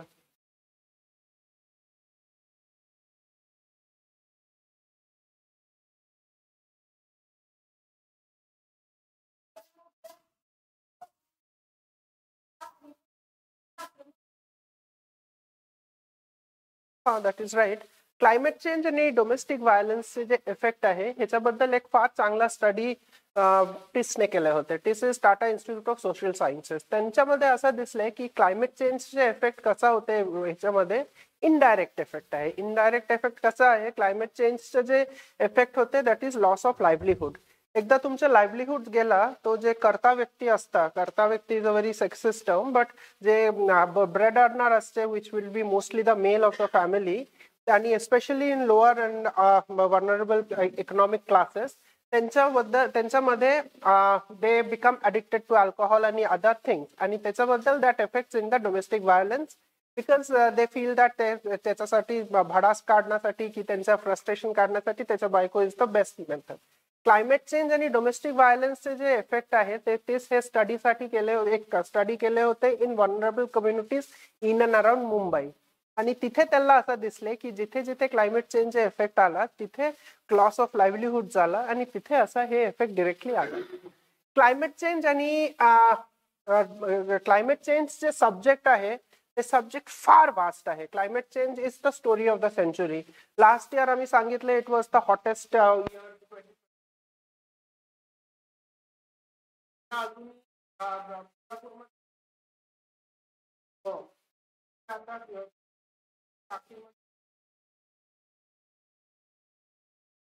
winter for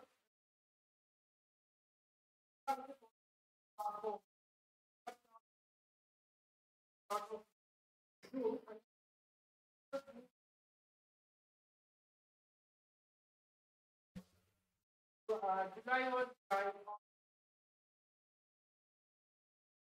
आता मी कोल्हापुरात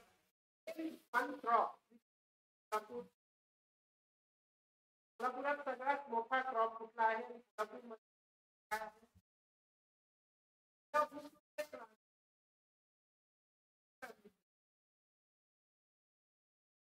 माहिती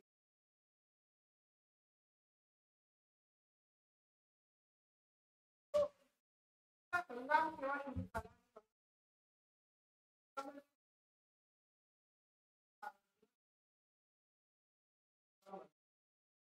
हंगामची वैशिष्ट्य काय आहे आणि ह्यांचा क्लायमेट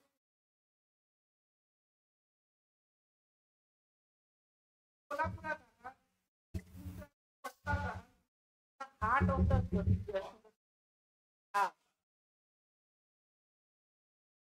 लागण म्हणजे काय?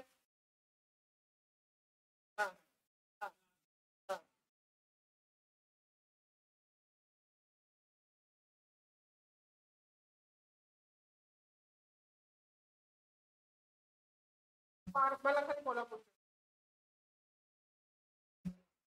सांगतो हंगाम मध्ये क्लायमेट काय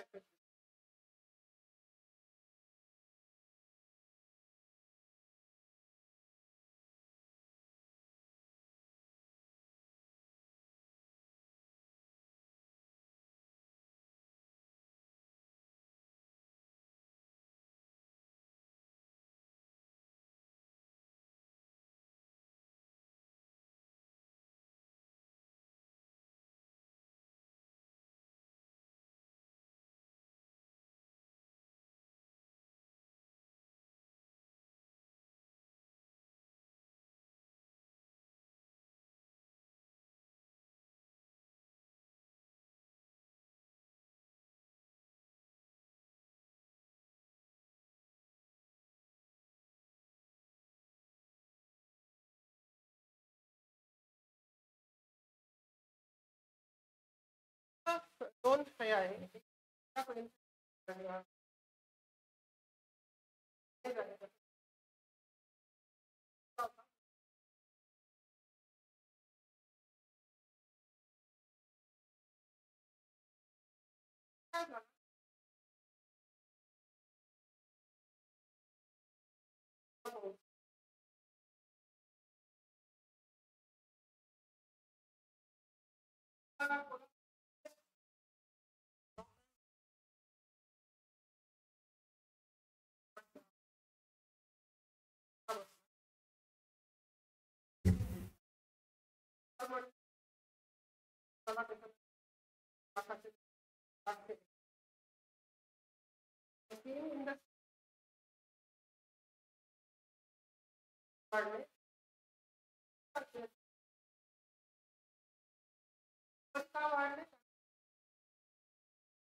First estimate was Maharashtra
climate change आणि त्याचा इफेक्ट काय झाला क्लायमेट चेंज बद्दल त्याचे मेन इफेक्ट हे झाला नसतं.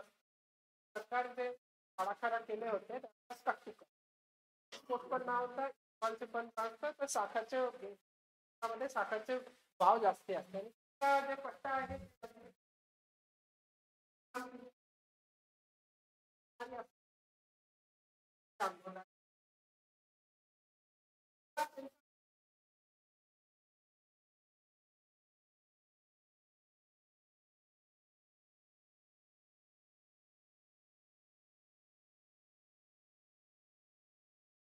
journalism student आहात and I am talking about local answer this.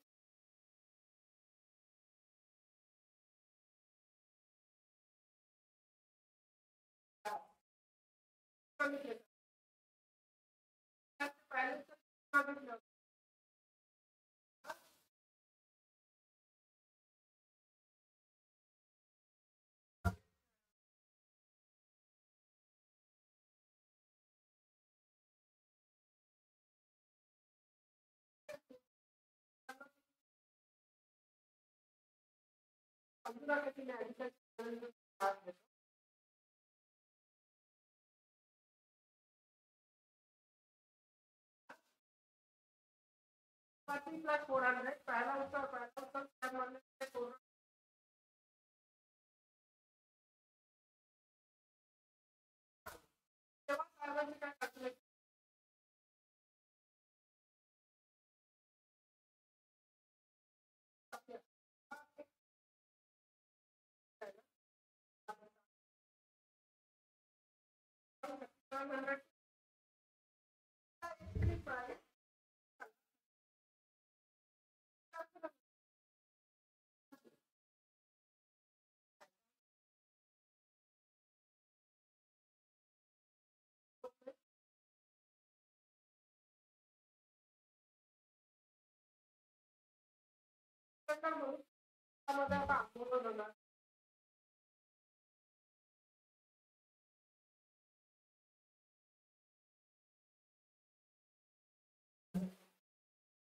indirect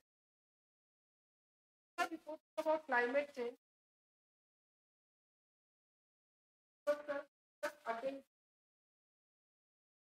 effect आहे extreme fast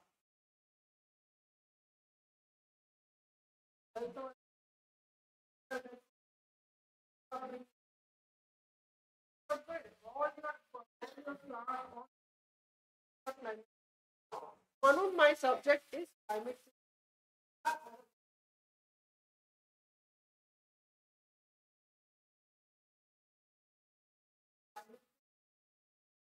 change.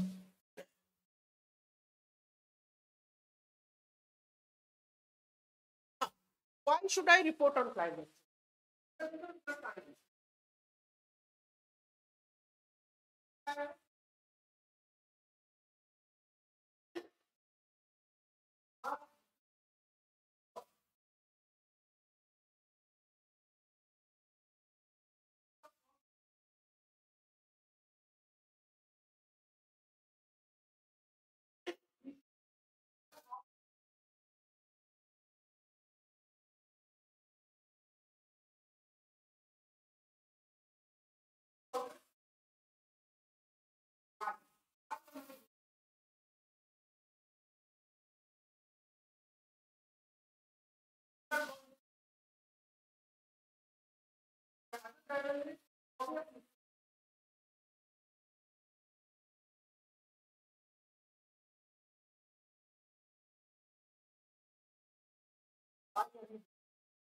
आता बघा आता ऑनलाईन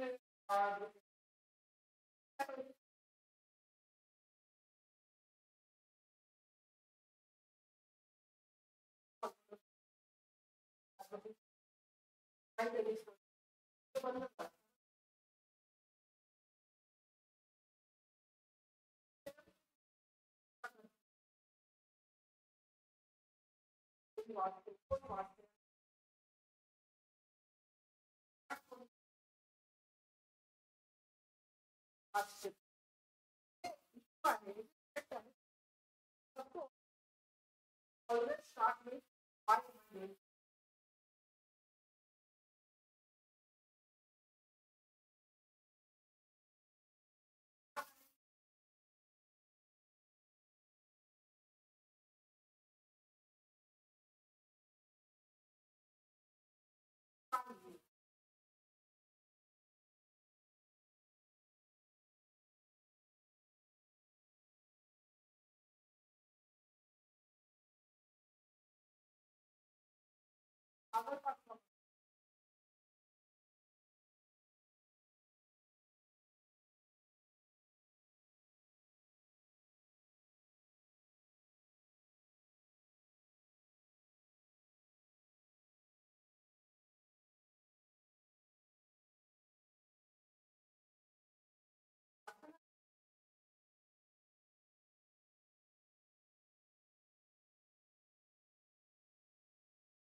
तुमच्या मनात असा आला नाही.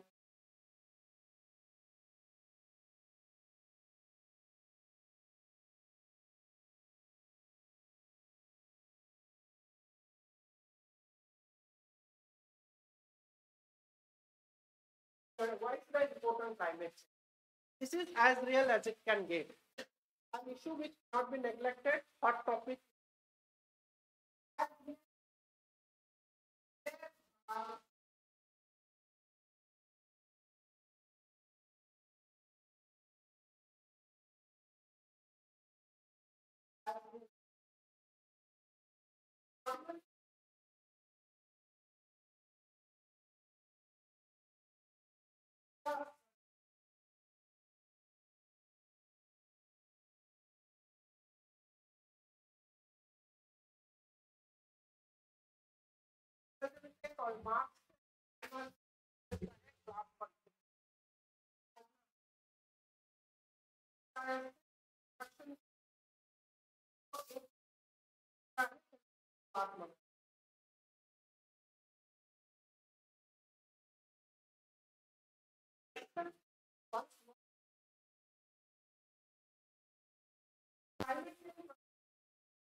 Subject आहे आणि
हॅलो चार्जिंग संपलं का त्याचं? हे चार्जिंग संपलं का?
लास्ट माझा काय सेंटेन्स होता?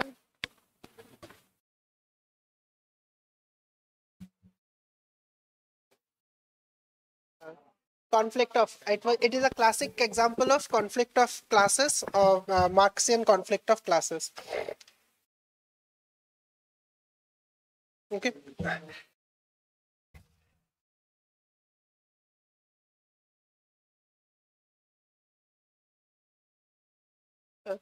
सो क्लायमेट चेंजचे जेव्हा डिबेट असतं तेव्हा सर आता VC सर म्हणले की आम्ही सगळ्यांना we should like take small steps to address climate change. आता तुमच्यासारखा जे लहान मुलं आहे, I mean I can call you लहान because I am senior to you by many years. तो त्याच्यामध्ये ते तुमचा क्वेश्चन, तुमचं हे आर्ग्युमेंट होणार की तुम्ही सगळे केले घाण आणि आम्ही आता बसवून निसता राहिलं का? तुम्ही सगळे फॉसिल फ्युएल केले, तुम्ही कार्स खरेदी केले, आता आम्हाला का तुम्ही म्हणते सायकलवर जावा, तुम्ही आता आम्हाला का म्हणते की तुम्ही वॉकिंग करा, पब्लिक ट्रान्सपोर्ट करा, हे तर तुमचाच पाप आहे ना, तर आम्ही का करू असं? सो क्लायमेट चेंज मध्ये हे डिबेट येणार, पण क्लायमेट चेंजच्या हे डिबेटला तुम्ही ऍड्रेस कसं करणार? As students of journalism, as journalist your self, ह्याचा ऍड्रेस करायचा एकमेव उपाय आहे की तुम्ही केलं नाही तर तुम्ही मरणार. तुम्ही केलं नाही तर तुम्ही मरणार. तुमचे जे पूर्वज, तुमचे जे पिढी होता, ते एक्झाम्पल देतो मी शिरोल तालुकाचे. शिरोलचे कोणी आहे का इथे? शिरोल तालुका. शिरोलमध्ये सगळ्यात मोठा प्रॉब्लेम काय आहे आता? का कॅन्सर होते शिरोलमध्ये? औषधाची फवारणी. आणि त्याच्या आणि क्लायमेट चेंजचे इफेक्ट काय होऊ शकते? अजून एक प्रॉब्लेम आहे शिरोलमध्ये, शारपाट जमीन, सॅलिनेशन ऑफ लँड. ते शिरोल, हातकणंगले आणि कागलचे काय विभाग मधून आहे. मी कोल्हापूर बद्दल जास्ती बोलतो कारण आता मी कोल्हापुरात आहे, पण हे लेक्चर समजा मी पुण्यामध्ये दिलं असतं तर मी पूर्ण महाराष्ट्राचे बोललं असतं. तो आणि तुम्हाला पण थोडा माहिती व्हायला पाहिजे की मला कोल्हापूर माहिती आहे थोडाफार. शिरोलमध्ये अराउंड 30,000 to 40,000 हेक्टर्स शारपट झाला. शारपट म्हणजे काय? त्याला सॅलिनिटी एवढे वाढले की त्याच्यामध्ये काहीच ग्रोथ होणार नाही. ते जमीन एकदम कोरडा पडते, ते जमीन एकदम व्हाईट होते, त्याच्यामध्ये सॉल्टचे डेव्हलपमेंट होते आणि वाईल्ड ब्रॅम्बल्स सोडून काहीच होत नाही. आणि ते जे शेतकऱ्यांचे जमीन त्याला रिक्लेम करायला लागते, तो रिक्लेम करायला त्यांना ऑलमोस्ट मिनिमम टू मिनिमम एकरी 2 ते 3 लाख रुपये खर्च करायला लागते. त्याला पूर्ण त्याचा अंडरग्राउंड मध्ये त्याला ट्रीटमेंट करायला लागते. त्याला ते जे वॉटर जे सॅलिनेट झाला, त्याला जे जमीन सॅलिनेट झाला, सॉल्ट डिपॉझिट झाला, त्याला नांगरलं पाहिजे, डीप टिलिंग करायला पाहिजे. त्याच्यानंतर you have to have like underground pipes to ensure there is proper drainage. This is not easy. This is a loss of very valuable land resources. आणि तुमच्या भागात जमीनचे पट्टा आहे, त्या जमीनचे जे होल्डिंग्स आहे हे कमी आहे. मराठवाड्यामध्ये minimum land holdings around 10 acres वरती जाते आणि तुमच्या इथे काही अराउंड 1 to 2 acres मध्ये असते. आणि this land is much more valuable real estate wise आणि co productivity wise than that of Marathwada. तर म्हणून हे जे जास्ती पाणीचे जे हे देते हे शेतकऱ्यांचे पूर्ण चुकीचे नाही. कारण तुम्ही नदीच्या काठेवर आहात आणि नदीच्या काठेवर जेव्हा फ्लडिंग होते, एक स्टडी झाला होता, पंचगंगाचे जे रेड अँड ब्लू लाईन्स आहे, म्हणजे 100 वर्षाच्या एक वार आणि 200 वर्षाचे एकदा ते जमीनचे नदीचे खोल हे क्रॉस करते, flood lines, that has increased because of climate change. जास्ती पाऊस होते, पावसाचे जे प्रमाण आहे, पावसाचे जे ड्युरेशन आहे ते कमी झालं. पूर्वी समजा 100 दिवसामध्ये 300 mm व्हायचे, आता 50 की 25 days मध्ये 300 mm व्हायचे. जास्ती पाऊस झाला तर पावसाचे जे water will get locked because the land has got this much capacity to absorb water. जास्ती पाऊस झाला तर त्याच्यामध्ये फ्लडिंग होणार, फ्लडिंग होऊन ते वरती येणार, सॉल्ट डिपॉझिशन होणार आणि that land will slowly but steadily become non-agricultural and others. So climate चेंजचे एक. आणि सेकंडली सर तुम्ही जे म्हणले कॅन्सर, हो, शिरोलमध्ये भयंकर कॅन्सरचे प्रमाण आहे. सगळे लोक म्हणते की कॅन्सरचे नाही, म्हणजे शिरोलमध्ये असं घर नाही जिथे कॅन्सरचे कोणी पेशंट नाही. आणि लोक बाहेर पण जाते आणि शिरोलमध्ये, कोल्हापूरमध्ये मोठे मोठे कॅन्सर रिसर्च सेंटर्स आहे. त्यांचा एक कारण ते लोक म्हणते की जास्ती फवारणी होते.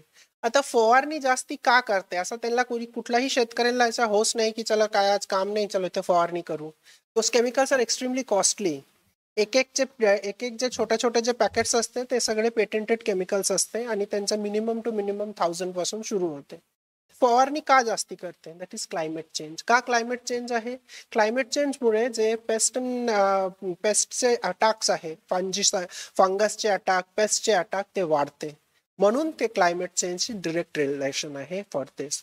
ह्याच्याबद्दल सखोल स्टडी पाहिजे, ह्याच्याबद्दल सखोल सायंटिफिक डेटा पाहिजे, ह्याच्याबद्दल सखोल सायंटिफिक एनालिसिस पाहिजे. ते अनफॉर्च्युनेटली अजून कोणी केले नाही. शिरोळला लोक म्हणते कॅन्सर कॅपिटल, कॅन्सर हे, पण कॅन्सर, क्लायमेट चेंज आणि पेस्टिसाइड ह्याच्या जे 3 जे लिंकिंग करून स्टडीज आहे ते एवढे चांगलं आलेच नाही. तुमच्या डिपार्टमेंट आहे, you should start talking about it more and मोर. ते म्हणून तुम्ही करू शकता ह्याच्यामधून. So it is as real as it can get. आता पुण्यामध्ये नवीन एक ट्रेंड आला. आम्ही म्हणतो की आता we have got only 1 season, that is rainy season. आता समरमध्ये पण रेन्स होते, विंटरमध्ये पण रेन्स होते, रेनी सीझन्समध्ये एवढे रेन्स होत नाही. So it is something which is always happening. आता पूर्वीचे लोक म्हणायचे फर्स्ट की 7 जून पासून पुण्यामध्ये रेन्स होते, पण आता एंड ऑफ जून मध्ये त्याच्या रेनिंग होते. क्लायमेट चेंजचे इफेक्ट तुम्हाला टेम्परेचर राईज मध्ये दिसणार, तुम्हाला टेम्परेचर डिप मध्ये पण दिसणार, तुम्हाला फ्लडिंग्स मध्ये दिसणार, तुम्हाला ड्राऊट मध्ये दिसणार. हे जे क्लायमेटचे जे इफेक्ट्स आहेत ते तुम्हाला सगळीकडे दिसणार. आणि क्लायमेट चेंजचे इफेक्ट्स तुम्हाला यू कॅन फील इट की असं चाललंय, म्हणजे असं काहीतरी आहे एक. So it is as real as it can be. An issue which cannot be neglected. मी जसं सांगितलं की क्लायमेट चेंजची जी डिबेट आहे that's a typical Marxian class conflict. पूर्वीचे लोक आता आम्हाला सांगते की आता तुम्ही सायकलवर जावा, तुम्ही आता हे करा ते करा. पण ते जे निवोरेश आहे, जे थोडा वरती होते, तुमच्यासारखे लोक जे आता वर्कफोर्समध्ये येणार, तुमच्या सगळ्यांचे अम्बिशन्स आहे, तुमच्या सगळ्यांचे इच्छा आहे की we should have a car, we should have do this and do that. ते तुम्हाला कसं कोणी म्हणलं की तुम्ही सायकल वापरा, तुम्ही हे करा, तर तुम्हाला म्हणलं तुम्ही तुमचं ज्ञान तुमच्याकडे ठेवा. तुम्ही कोल्हापूरमध्ये तो एवढं काय लोक पुण्यासारखा टोमणा मारत नाही, पण कोल्हापूरमध्ये त्यांच्या शैलीमध्ये ते म्हणणार की तुमचं ज्ञान तुमच्याकडे ठेवा, आम्हाला जे करायचं आम्ही ते करणार. ॲस्पिरेशन आहे आमचं, आम्हाला कार खरेदी करायचे, आम्हाला लॉंग ड्राईव्हवर जायचे, आम्ही प्लास्टिक वापरू, तुम्ही तुमच्या स्टील बॉटल घेऊन फिरा, तुम्हाला कुठे फिरायचंय, आम्हाला तो एवढा जमत नाही. तो that is a class conflict. पण ते तुम्ही केले तर तुम्हाला काय, आमच्या जसं सर म्हणले की आमचा आयुष्यकाल संपला, 60+ जे आहे त्यांचा संपला, पण जे बाकी जे लोक आहेत त्यांचा अजून बाकी आहे तुमचे. आणि तुम्हाला ह्याचा इफेक्ट जास्ती भेटणार. जे क्लायमेट चेंजचे एक पॅराडॉक्स काय आहे माहितीये का? The most vulnerable and the most innocent suffer the most from climate change. Climate चेंजचे फर्स्ट जे बळी पडते, क्लायमेट चेंजचे फर्स्ट जे विक्टिम होते, those are the ones who have nothing to do with climate change. ते ना हाय इंजिन डिझेल गाडी वापरते, ते ना प्लास्टिक वापरते, ते ना ट्री कटिंग करते, ते ना स्काईस करते. मालीनचे मी एक्झाम्पल देणार. छोटासा गाव होता मालीन पुणेमध्ये, तुम्हाला सगळ्यांना माहिती आहे ना मालीनचे गोष्टी. ते एक दिवसामध्ये म्हणजे विदिन फ्यू आवर्स, मिनिट्स 100 लोक गेले होते. तो मालीनचे गाव होता, that was on a hill top, आणि त्याचा पूर्ण एक हिलचे एक पोर्शन ते पूर्ण ते गावामध्ये आला आणि ते गेले. ते दोज पीपल डायड इमिडिएटली. त्याच्यानंतर सगळे तज्ञ लोक आले आणि एक आर्ग्युमेंट द्यायला सुरू केले. मालीनचे जे लोक गेले they were all from the tribal community. आणि ते जे भाग आहे पुण्याचे जे भाग आहे ते आंबेगाव तालुका, जुन्नर तालुका आणि आंबेगाव जुन्नर तालुकामध्ये आणि काही भाग खेड तालुकामध्ये एक शिफ्टिंग कल्टिवेशनचे एक इफेक्ट असते. ते काय करते माहितीये का? थोडासा जमीन घेते, थोडासा हिलचे जमीन घेते, स्टेप बनवते आणि तिथे भात खेचर, त्याला खेचर म्हणायचं. सगळे लोक म्हणायला लागले हे खेचर करत होतो म्हणून असं झाला. आता खेचर करू तसं म्हणून आता झाला तो 100 वर्ष 200 वर्ष पूर्वीचे हे गोष्टी आहे. तेव्हा का नाही झाला, आता का झाला? प्रॉब्लेम काय होते ते that shifting cultivation by step cultivation was not the culprit. Culprit होता की तिकडे आंबेगावचे जे भाग आहे त्याचे थोडासा 100 किलोमीटर लांब पुणेसारखा मोठा शहर आहे. पुणेमध्ये पॉप्युलेशन आहे 40 lakhs आणि पुणेमध्ये 2 व्हीलरचे पॉप्युलेशन आहे 60 lakh. पुणेमध्ये vehicle population is around 45 lakh. म्हणजे पुणेमध्ये सगळे लोकांचे एक गाडी असणार. Pune has the highest per person capacity of vehicles, either 2 wheeler और 4 व्हीलर्स. पुणेमध्ये तुम्ही हे करते, पुणेमध्ये तुम्ही पोल्युशन करता, तुम्ही डिझेल वापरते, तुम्ही सगळे हे करते आणि त्याचा पाप तुम्हाला तिकडे जाऊन ते मालींचे जे माणूस आहे, ते जे आदिवासी गाव होते ते तिकडे एवढे काय लोक काहीच डिफॉरेस्ट्रेशन वगैरे काहीच करत नव्हतं. ते लोक एकदम इनोसंट होता आणि ते लोक they were the first victims of climate change. It was a climate change event. कारण मालींमध्ये तेव्हा जे दिवस ते हे जे हे दिवस जे लँडस्लाइड झाला होता, it had rained more than 150 mm in a matter of 2 hours. 150 mm in a matter of 2 hours is nothing less than a cloudburst. आणि क्लाउडबर्स्ट झाल्यानंतर पूर्ण एक डोंगराचे पाठ इट फेल ऑन इट. आता आमचे जे वेस्टर्न घाट्स आहे, गाडगिल कमिटीच्या अंतर्गत, it's a growing mountain, it's sedimentious mountain. This is not like the Aravallis which are made up of very strong stones. हे जे माउंटेन्स आहे, they have got more mud than stones and they are unstable in themselves. एवढ्या जास्ती पाऊस आला तर ते पडणार. म्हणून climate change as a subject you cannot deny. And it is a very hot topic. Climate change बद्दल तुम्ही जेवढं लिहिणार तेवढं कमी आहे. क्लायमेट चेंज बद्दल रिपोर्टिंग एवढं होत नाही. क्लायमेट चेंज बद्दल रिपोर्टिंग कसा करणार? क्लायमेट चेंजचे जे रिपोर्टिंग आहे, that has to be intelligent reporting. तुम्ही सायंटिफिक डेफिनेशन, सायंटिफिक ह्याच्याबद्दल लिहिणार की हे एवढे पाऊस वाढले, एवढे हे होतं, people will not be interested. You have to bring out the human aspect of climate change, and that's where your skill set and training as a journalist comes into use. As a journalist, आम्हाला सगळ्यांचे सगळ्यात मोठा जे आम्हाला gift आहे, we have the gift of stories telling. तुम्ही जेपर्यंत story बोलत नाही, जेपर्यंत तुम्ही स्टोरीचे फॉर्मॅटमध्ये कुठलाही न्यूज देत नाही, तेपर्यंत no one is going to read you, no one is going to look at you. And if you are not read, if you are not seen, why are you working even? I mean, that is something that you should ask yourself. Climate change storytelling, we are the only ones we can do. No other industry, no other scientist. I'm not demeaning anyone. I'm not trying to bring out the work of anyone down. But science,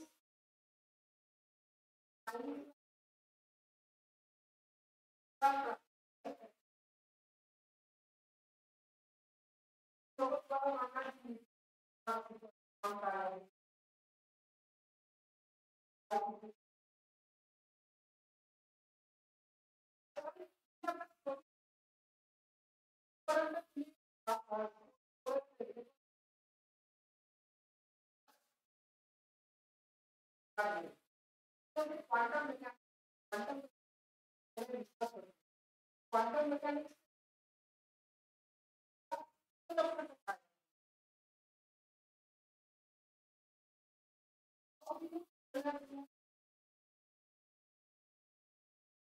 How do you tell that to someone who does not know anything about quantum mechanics? So समजा मला वाटतं की बहुतांश लोकांना सगळ्यांना quantum mechanics काय आहे माहिती आहे, राईट? हे जे आता एवढे मोठा लिगोचे प्रोजेक्ट झाला, त्याचा what is the practical benefit of it? लिगोचे प्रोजेक्ट माहित नाही तुम्हाला? इंटरनॅशनल सेंटर आहे लिगोचे, that are looking in to the start of the universe. लिगोचे एक लॅब जर्मनीला आहे आणि सेकंड लॅब हिंगोलीला येणार. You're students of journalism, you should know about these things. These were page 1 news across the country. तर लिगोचे एक सेकंड लॅब हिंगोलीला येणार. तर लिगोचे प्रॅक्टिकल इफेक्ट काय होणार? आम्ही का ते why are we trying to understand this? Quantum mechanics बद्दल बोलायचे ते फार थिओरिटिकल फिजिक्स आहे. त्याचं काम म्हणजे ते लोक काय म्हणतात त्यांनाच काही कळते. That is a completely different universe, completely different language, completely different people. They are extremely bright people. त्यांच्या समोर बसून तुम्हाला ते ऐकून घ्यायचे की आम्ही काय करतो आणि ते तुम्हाला स्टोरी म्हणून सांगायचे. आता गॉड पार्टिकलचे हे झाला होता तुम्हाला माहिती आहे, राईट? गॉड पार्टिकलचे डिस्कव्हरी झाला. The first particle which was created in during creation. त्याच्यानंतर त्याला नोबेल प्राइज भेटले ते फिजिक्सला. तो लिगोचे क्वांटम मेकॅनिक्सचे ह्याचं काम काय आहे? What is the practical benefit of quantum mechanics? Quantum मेकॅनिक्सचे प्रॅक्टिकल बेनिफिट येते इन सेमीकंडक्टर्स. आमचे जे एवढे मोबाईल फोन, आमचे जे एवढे आता मास मीडियाचे रेव्होल्युशन झाला, that is because of the theories of quantum mechanics. ते थिअरीजला इंजिनियर लोक त्यांच्या इंजिनिअरिंग मध्ये केले आणि that has given us the mobile phones, that will give us the devices of the future. Artificial इंटेलिजन्सचे जे डिव्हायसेस येणार they will be all based on the theories of quantum mechanics. हे जे गोष्टी आहे हे गोष्टी समजायण्यासाठी आमच्यासारख्या रिपोर्टर्सला गरज आहे. आता तुम्ही don't be under the impression की आमच्यासारख्या रिपोर्टर्सला गरज नाही. We need more and more reporters like you who can tell stories, who can understand facts. And climate change is the topic where you will excel as a storyteller. Sundarban मध्ये tribes आहे, जसं मी म्हणले होते की सुंदरबन्स मध्ये the most innocent are the biggest victims of climate change. जे काहीच केले नाही त्यांच्याच वरती त्यांच्या खापर फोडणार क्लायमेट चेंजचे. आता जे शेतकरी आहे, जे शेतकरी गट्स आहे, जे शेतकरी जे संपूर्ण क्लास आहे, फार्मर कम्युनिटी, त्यांचे आणि क्लायमेट चेंजचे संबंध काय? क्लायमेट चेंजचे पापी लोक आहे ना ते शहरमध्ये राहते, ते काही एवढं गाव खेडेगावामध्ये राहत नाही. पण तुम्ही कुठलाही शेतकऱ्याला विचारा, त्यांना cost of production has minimum to minimum gone up by 10 to 15% in the last 5 years. किती? लास्ट 5 years मध्ये cost of production of any crop, म्हणजे समजा तुम्ही जे एकदम पुअर मॅन्स क्रॉप ज्याला मानायचो पूर्वी, मिलेट्स, शोरगम, बाजरा, नाचणी, ह्याच्या cost of production has gone up by 10 to 15%. आणि ऊस सारखा जे रिच मॅन्स क्रॉप आहे, that cost of production has gone up bye 20 to 25%. Without taking in consideration labour. Me input cost म्हणतो, लेबर कॉस्ट म्हणत नाही. आता तुम्ही सगळे शेतकरी पट्टातून आहे, शेतीबद्दल तुम्हाला सगळ्यांना माहिती आहे की शेती काय आहे, शेतीमध्ये काय लागते वगैरे वगैरे. Labour is a non negotiable aspect of cultivation. ते तर लेबर लागते तुम्हाला. पण without considering that input cost has gone by 10 to 15%. And the ones to be blamed are the perpetuators of climate change. Climate चेंजमुळे ह्याच्या cost of production वाढले. आणि cost of production का वाढले? Incidents of paste, incidents of attack of fungus, incidents of attack of bacteria have increase. पूर्वी आमचे हे ऊसपट्टामध्ये red रॉटचे एवढं काय प्रमाण नव्हते. आता तुम्ही कुठलाही कारखान्याला विचारा, कुठलाही तुम्ही शेतकऱ्याला विचारणार, ते तुम्हाला सांगणार की लालीचे प्रमाण वाढले. पूर्वी लंपी काउ डिझीज काय माहिती आहे ना तुम्हाला? ते लास्ट टाइम आला होता, last year. That is also an effect of climate change. हे जे बॅक्टेरियाज आहे, हे जे व्हायरसेस आहे, they thrive on this kind of this things. And that's why तुम्ही कापसासारखा जे क्रॉप आहे, जे सोयाबीन सारखा जे क्रॉप आहे, we see more and more attacks of pest, more and more attacks of fungus, more and more attacks of bacteria. And the cost, and you cannot control them just with your traditional remedies. You need better technology, you need better medicines, you need better chemicals. म्हणून त्याच्या cost of production वाढते. आणि ह्याचा आणि climate चेंजचे जे effect आहे, that has been proved by multiple scientist in ICMR.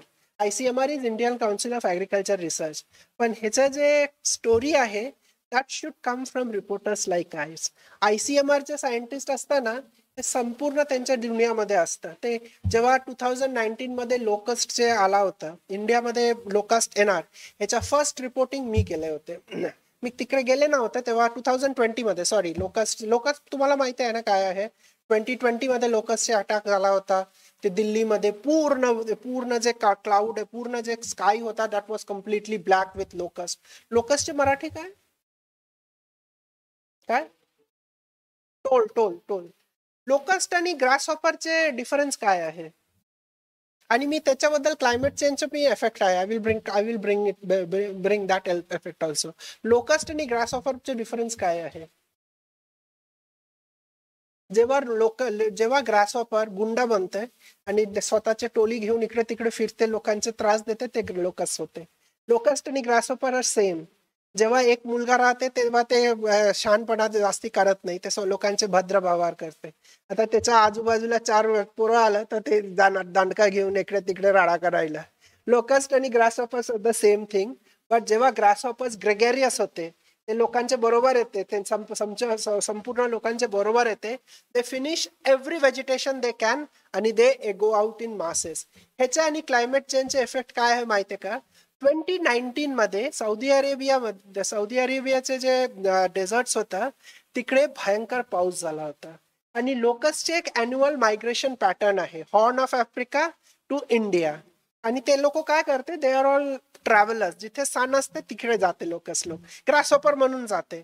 Horn of आफ्रिकातून ते सौदी अरेबियाला विंटर करते, त्याच्यानंतर इंडिया येते, आता सगळे पिढी त्यांच्या मरून जाते, त्याच्यानंतर ते वापस जाते. 2019 मध्ये सौदी अरेबियनचे जे डेझर्ट्स होते ते एकदम दे बिकेम लेक्स आणि लोकस्ट कंटिन्यूड स्टेइंग देअर.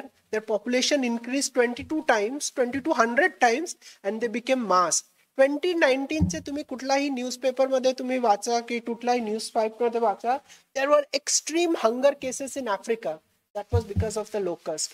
इंडियामध्ये जे लोकस्ट आला होता that is directly linked to climate change. Rains आता सौदी अरेबियामध्ये असा विंटरमध्ये होत नाही, त्यांच्याकडे रेन्स होतीच नाही मुळात. कधी रेन झाला तर 2-3 ठिकाणी होते आणि जाता. आता सौदी अरेबियामध्ये फ्लड्सचे सिच्युएशन यायला सुरू केलं. It's a hot topic. लोक बोलते की आता आम्ही ह्याच्यामध्ये का लिहू. It's a very hot topic आणि ह्याच्यामध्ये एवढं रिपोर्टिंग नाही. तुम्ही लोकल रिपोर्टिंग करता, पण how to link it with climate change, that is the skill of the journalist, that is the skill of the storyteller. So you have to think and you have to work in that manner. Can I go back?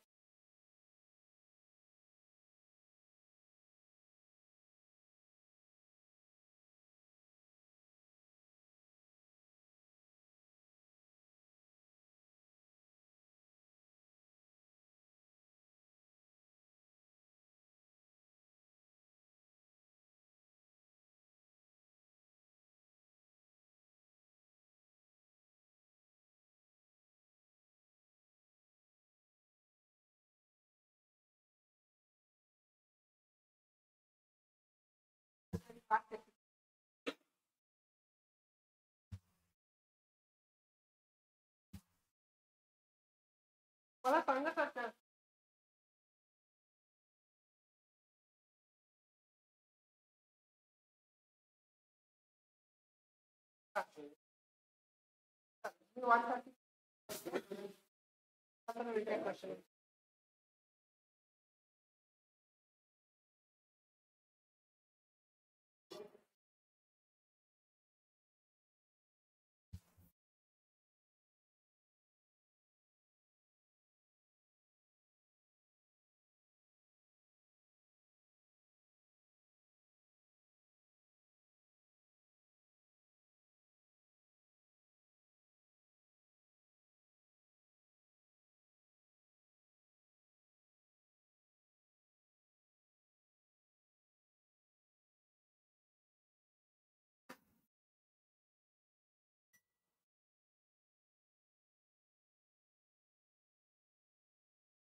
It is 1960. they used to talk about climate change की एकदा असा होणार पूर्ण हे बुडणार असा तसा. It's more real than we can think about. It's as I told you, the most innocent suffered the most, and reporting is a challenge. आता आमच्यासारख्या रिपोर्टरसाठी why climate change is a challenge. त्याच्यामध्ये फार सायंटिफिक जार्गन असते. Climate change मध्ये jargons म्हणजे minimum temperature, ambient temperature, 100 years, हे ते सगळे असते. You have to understand that. Journalism मध्ये ना there are 3 layers of understanding. What the scientist understood, what he has told us, what we understand. After what we understand, we have to tell our readers or viewers what we have done. So we should not get that wrong. Lack of knowledge about the phenomenon. Climate change बद्दल जे studies आहे that is still in its infancy. एवढं काय त्याच्याबद्दल आज पूर्ण research झाला नाही. जसं तुम्हाला म्हणतो की climate change and mental health, climate change आणि फिजिकल हेल्थ, क्लायमेट चेंज आणि इमोशनल हेल्थ, त्याच्याबद्दल एवढं स्टडीज आता झाला नाही. And it is a very complex cause and effect. Because मालींचे लोक कधी कार वापरले नाही, कधी ट्रॅक्टर वापरले नाही, त्यांच्याच पूर्ण आयुष्य गेले. आणि पुणेमध्ये एवढे लोक आता गाडी वापरते. There is 2 vehicle per person in Pune. त्या लोकांचं कायच का होत नाही. So yeah it does not look very.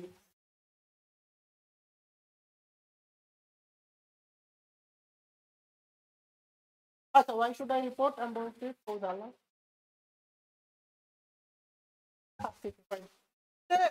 Climate चेंजचे माझा 2 रिसेंट रिपोर्ट्स मी तुम्हाला देतो. This was somewhere in January. 2 lakh claims crop डॅमेजचे आला होता because of the January rains. That is very unusual. Crop damage normally महाराष्ट्रामध्ये होते September October, when there is a lot of climate change, unseasonal rains. ह्याचं मी एक example देतो. नाशिकची ओळख कुठल्या क्रॉपसाठी आहे? नाशिक द्राक्ष. आणि सोलापूर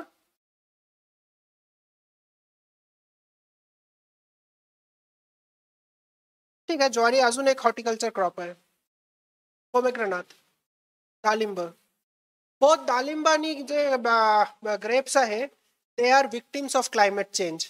डाळिंब म्हणजे जे एक सगळ्यात मोठा आमचं जे बाजारपेठ आहे बांगलादेश आहे. On an average, India exports around 20 to 30,000 tons of pomegranate across the world, mostly to Bangladesh. पण आता काय झालं, because of climate change, because of unseasonal rain, त्याच्या जे व्हरायटी आहे भगवा, त्याच्या भगवा म्हणते, that has become unviable for agriculturist. त्याचं जे जेनेटिक मटेरियल मध्ये एक Telia, that is a oily bacteria infection होते. त्याच्यामुळे त्यांचा क्वालिटी खाली जाते आणि ते एक्सपोर्ट होऊ शकत नाही. एक्सपोर्टचे मार्केट वास्ट आहे, आम्ही ते टॅप करू शकणार नाही because our variety is not resistant to the climate change. Similarly आता थॉम्सन जे सीडलेस व्हरायटी आहे नाशिकमध्ये, त्यांच्या जे प्रुनिंग होते आणि त्यांच्या जे प्लकिंग होते that corresponds during the time of September October. And without fail तेव्हा नाशिकमध्ये आयदर गारपीट होते, आयदर अनसिझनल रेन होते. तो जे द्राक्षाचे जे सायकल आहे ते चेंज करायची गरज आहे. नवीन व्हरायटीचे गरज आहे. हे जे इश्यूज आहे ते क्लायमेट चेंजचे इश्यूज आहे. तुम्ही फार्मर्सचे बोलले, तुम्ही ॲग्रिकल्चरिस्टचे बोलले तर तुम्हाला ह्याची माहिती पडणार. सेकंडली आता मालींचे इफेक्ट झाला होता हे रेनमध्ये. एक माझा प्रश्न आहे to the audience. Natural causes म्हणजे फ्लड, अर्थक्वेक, हे सगळ्यात मोठा ऍक्सिडेंटल डेथ कुठला नॅचरल कॉज साठी होते इंडियामध्ये? Flood, earthquake, then cloud burst, हे सगळ्यात मोठा ऍक्सिडेंटल डेथ नॅचरल कॉजेस मध्ये कुठला which is the biggest culprit in terms of death of natural causes? Any answers? We are journalists, we are supposed to be wrong and we have the right to ask questions. Flood, earthquake, any other? It's lightning.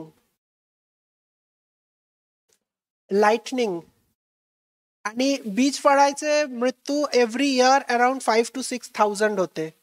आणि काय असं होते, सगळ्यात जास्ती वीज पडते north east मध्ये. पर second तिचे 8 ते 9 लाइटनिंगचे स्ट्राइक्स होते. पण सगळ्यात जास्ती जे डेथ होते ते मिडल इंडियामध्ये होते. कारण लाइटनिंग जे नॉर्थ ईस्ट मध्ये होते that happens in the middle of the night. तेव्हा कोणी लोक बाहेर होत नाही. एक दोन म्हणजे some people who might have very accidental death त्याच्यासाठी होते. पण जे मिडल इंडियामध्ये लाइटनिंग होते that happens in the afternoon. आणि ते आफ्टरनून मध्ये जे लोक मरते that they are all the farmers, they are the agriculturist who are working on their fields.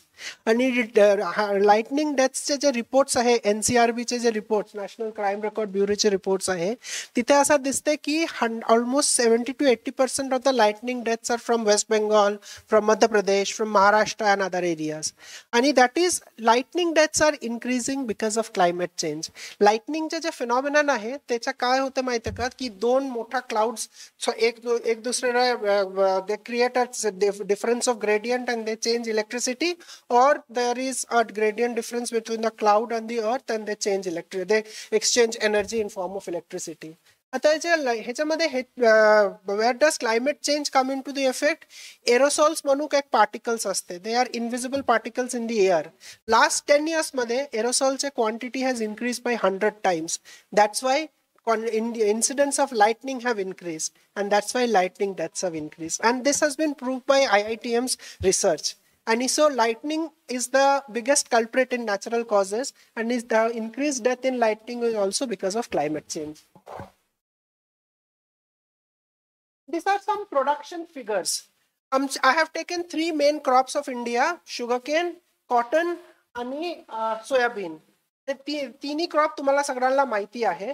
आणि I have tried to look at the production in the last 3 years.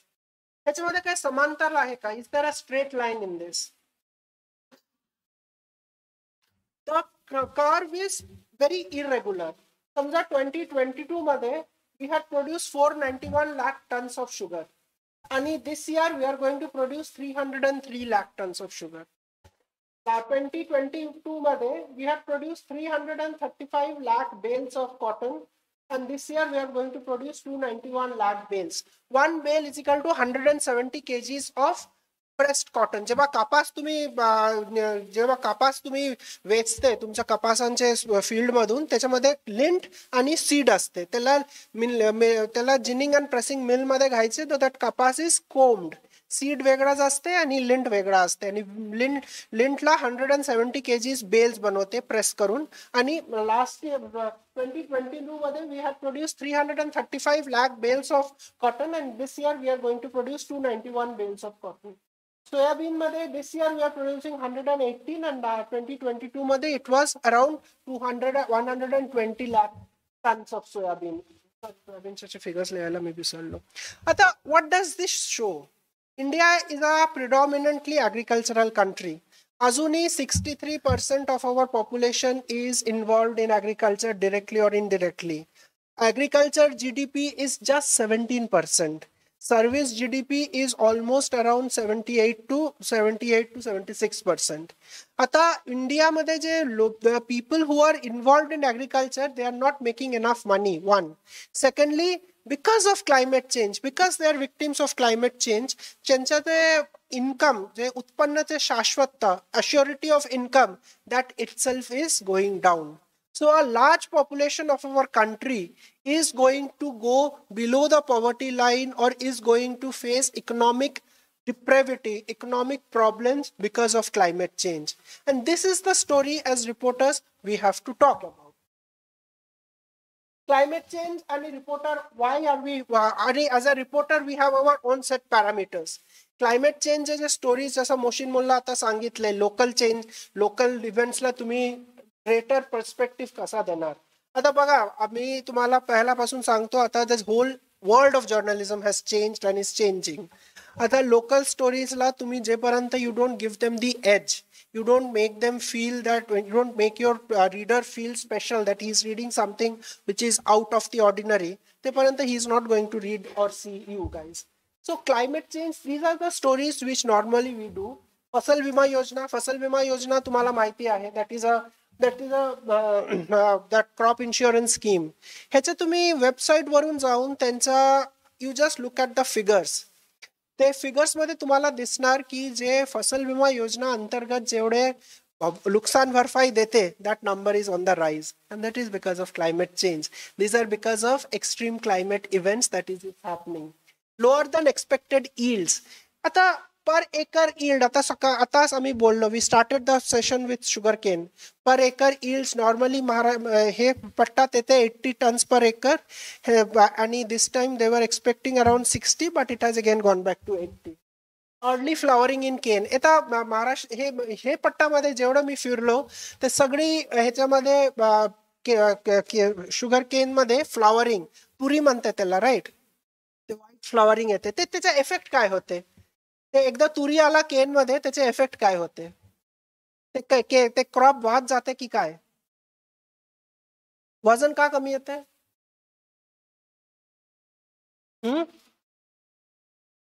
शुगरचं प्रमाण घटत नाही, पण त्याचा प्रॉब्लेम काय येते, ते फ्लॉवरिंग एकदा प्लांटला फ्लॉवरिंग असते ना, so it has reach maturity. आम्ही जसं म्हणतो ना, आम्ही जसं आमचे जे 19 to 20 वर्षामध्ये आम्ही जेवढं हाईट करतो त्याच्यानंतर तुमचं हाईट वाढणार नाही, तुम्ही काहीच करा तुमचं हाईट वाढणार नाही. सो एकदा फ्लॉवरिंग झाला तो प्लांट हॅज रीच मॅच्युरिटी, त्याचा वजन वाढणार नाही. आणि ते काय कारखाना काय करते की तुमचं तर आता काय ह्याचं वजन काय वाढणार नाही, काय नाही, त्याला आम्ही लास्ट घेतो, आणि त्याचा एक फ्लॉवर जे फील्डमध्ये फ्लॉवरिंग येते त्यांना वजन कमी येते आणि त्यांना रिकव्हरी पण थोडासा कमी येते, म्हणून त्यांचं जे इन्कम आहे ते कमी होते. त्यांना अराउंड 30 to 40% फील्ड्समध्ये मला हे दिसले की फ्लॉवरिंग आला, आणि that is also because of climate change. Increase cost of production, increase attacks of paste. आता हे जे पेस्टचे अटॅक्स आहे, जर्नलिस्ट म्हणून आम्हाला डेटावर फार विश्वास करायला लागते, आणि गव्हर्नमेंट डेटा जसा बी ना हो ते गव्हर्नमेंट डेटावरही आम्ही विश्वास करू. ते गव्हर्नमेंट डेटाचे तुम्ही एक महाराष्ट्रामध्ये specially there are excellent online portals जे तुम्ही गव्हर्नमेंटचे तुम्ही बघू शकते, ते तिथे की पेस्ट जे अटॅक्स आहे ते वाढत चालले, and that is because of climate change. तुम्हाला पूर्ण समजा तुम्ही पाऊस आला, पावसाचा खंड पडला, तेव्हा दिस पेस्ट ते सर्वाइव्ह, आणि हे पावसाला खंड पडणार नाही, so they all are washed away, and that is how they escape pest attacks. हे जे कपासमध्ये जे आता कमी yield यायला लागले, that is because of the attack of white flies. White flies as a insect was not that serious. Pink bollworm was a very serious disease, but white flies चे का होते, because the rains are not sufficient to wash the plants during the infestation. आणि white flies control करायला there are just 2 chemicals which you can use. Those are both patented and they are extremely costly. Obviously increased cost of production, lower returns, म्हणजे तुम्हाला NPA आणि stress agriculture मध्ये होणार, आणि effect on health and social wellbeing if you are not earning well enough. आता महाराष्ट्रामध्ये एक मोठा सोशल अनरेस्ट आता चाललंय. आता जरांगे पाटील आता ही इज इन मुंबई, ते आता आंदोलन करते, मराठा मोर्चासाठी आंदोलन करते, मराठा मोर्चांचे मोठा ह्याचं चाललंय. त्याच्या what is the link between Maratha Morcha and agriculture?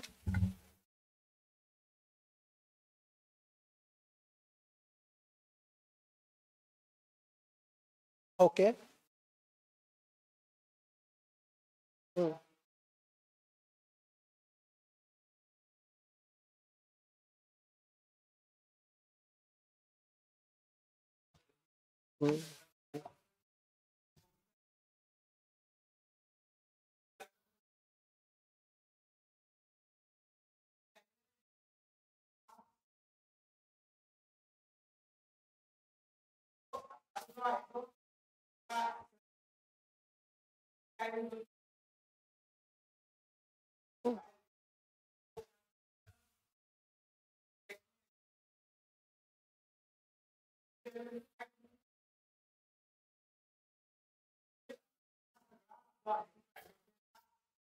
एकदम 100%.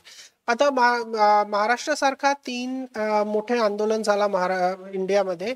एक जाट आंदोलन झाला होता आणि एक राजस्थानमध्ये गुर्जर आंदोलन झाला होता. हे these are all agricultural communities. त्यांना सगळ्यांना त्यांच्या जे ग्रीन रेव्होल्युशन नंतर त्यांना इकॉनॉमिक बेनिफिट्स भेटले. Because of climate change, because of increase cost of production, they are losing out on these things and they are protesting the way they want, they can understand. Jarange Patil जालनाचे माणूस आहे, जालना कापसाचे belt आहे. Normally पर acre जालनामध्ये 17 ते 18 quintal कपास येते. यंदा आला 4 ते 5 क्विंटल. जालना मध्ये ऊस पण आहे. पण हे जे क्लायमेट चेंजचे इफेक्ट आहे सगळ्यात मोठा इफेक्ट त्याचा ऍग्रिकल्चरवर होते.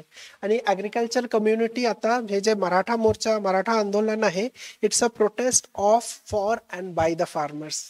लास्ट टाइम जो प्रोटेस्ट झाला होता that had started in the cities. But हे जे प्रोटेस्ट आहे this is a purely agricultural movement.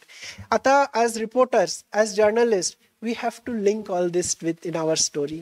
जेव्हा तुम्ही क्लायमेट चेंज स्टोरी लिहिणार ते तो कुठल्या गावामध्ये काय झाला आणि त्याच्या ते त्यांचा पूर्ण हे झाला that is not going to make the cut.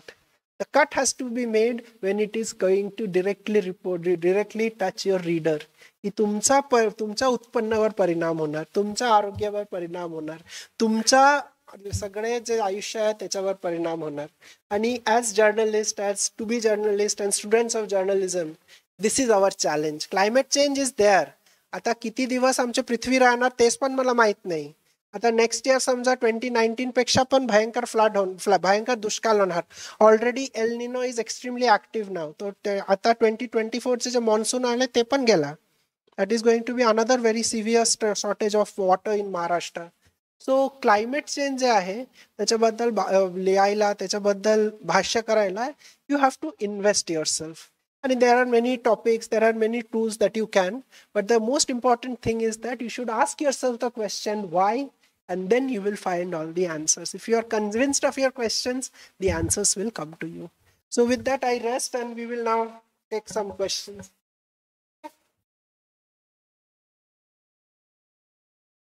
You can ask me anything from climate change to journalism.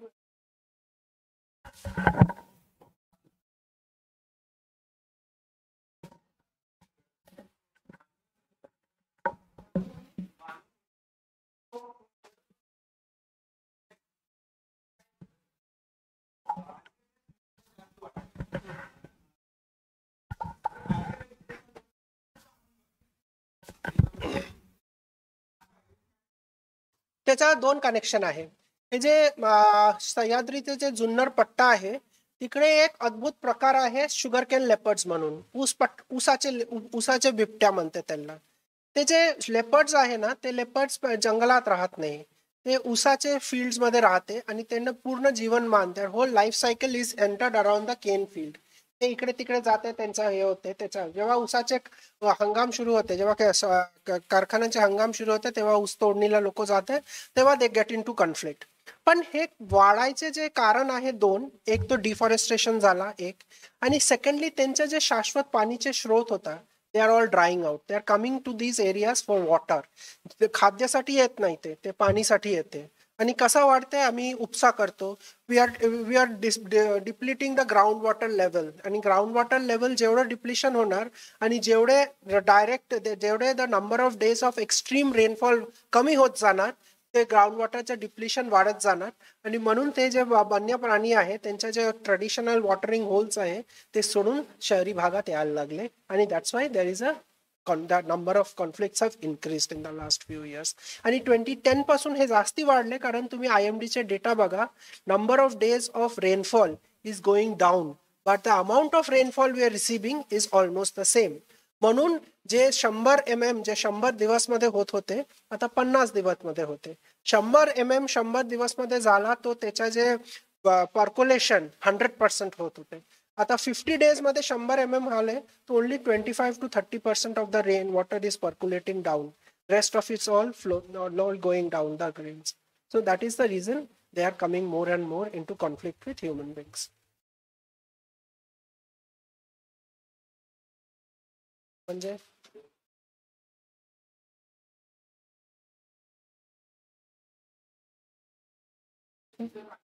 हो हो हो हो आलं ना. काय काय ठिकाणी समजा बिबट्या मी एक्झाम्पल का दिलं कारण बिबट्या ह्युमन बिंग्सला अटॅक करते त्याच्याबद्दल त्याचं एक्झाम्पल मी दिलं. पण तुम्ही हे काय ठिकाणी एस्पेशली सोलापूरमध्ये लोक ज्वार करायला सोडून दिले कारण वाईल्ड अॅनिमल्सचे त्याचे अटॅक फार वाढले. वाईल्ड अॅनिमल्स म्हणजे जे वाईल्ड बोर आहे जंगली स्वर त्याच्या अटॅक फार वाढले, ते पूर्ण खाऊन जाते आणि ह्याच्या काय कॉम्पेन्सेशन तुम्हाला भेटत नाही. म्हणून ते सोलापूर पुणेमध्ये लोक ज्वार करायला सोडून दिले. ते अॅनिमल्सचे त्यांच्या जे ओरिजिनल फीडिंग ग्राउंड आहे ते संपला, म्हणून ते इकडे येते आणि त्याच्या रात्री येते आणि ते झुंड येते, त्याला तुम्ही कंट्रोल करू शकणार नाही. म्हणून त्याच्या आणि सेम थिंग, त्यांचे जे ओरिजिनल लँड्स होते, ते ओरिजिनल फीडिंग ग्राउंड होते, they are all drying out because of climate change. That's why this is happening.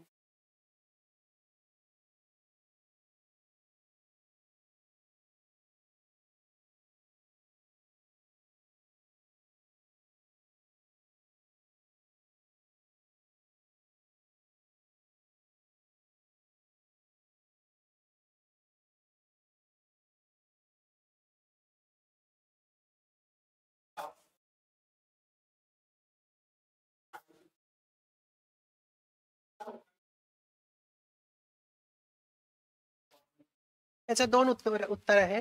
समजा मी पॉलिटिकली करेक्ट उत्तर देणार तर त्याला प्लास्टिक बंदी हे ते सांगायचे, आणि if I am brutally honest त्याला हे सांगायचे की you are not going to live for long, enjoy your life.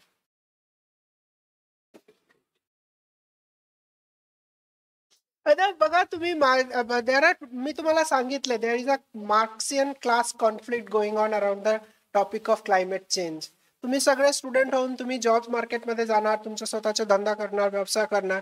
तुम्हाला कोणी पुण्यातून कोणी माणूस येऊन सांगाल तू गाडी घ्यायचीच नाही, हा तू सायकलवर इकडे तिकडे जाणार. इचलकरंजी तू आणि कोल्हापूर तू रोज सायकल कर, तुझा आरोग्य पण चांगला राहणार. तुम्ही ऐकणार का त्याचं? तुम्ही ऐकणार का? तर काय झालं होतं पुण्यामध्ये सायकलिंग बद्दल पुण्यामध्ये एक मोठा देर is a big crowd of people who talk about cycling, हे ते पब्लिक ट्रान्सपोर्ट. मी मुद्दामून माझा गाडी घेऊन ते कॉन्फरन्सला गेलो, मुद्दामून गेले होते ते कॉन्फरन्सला गाडी घेऊन.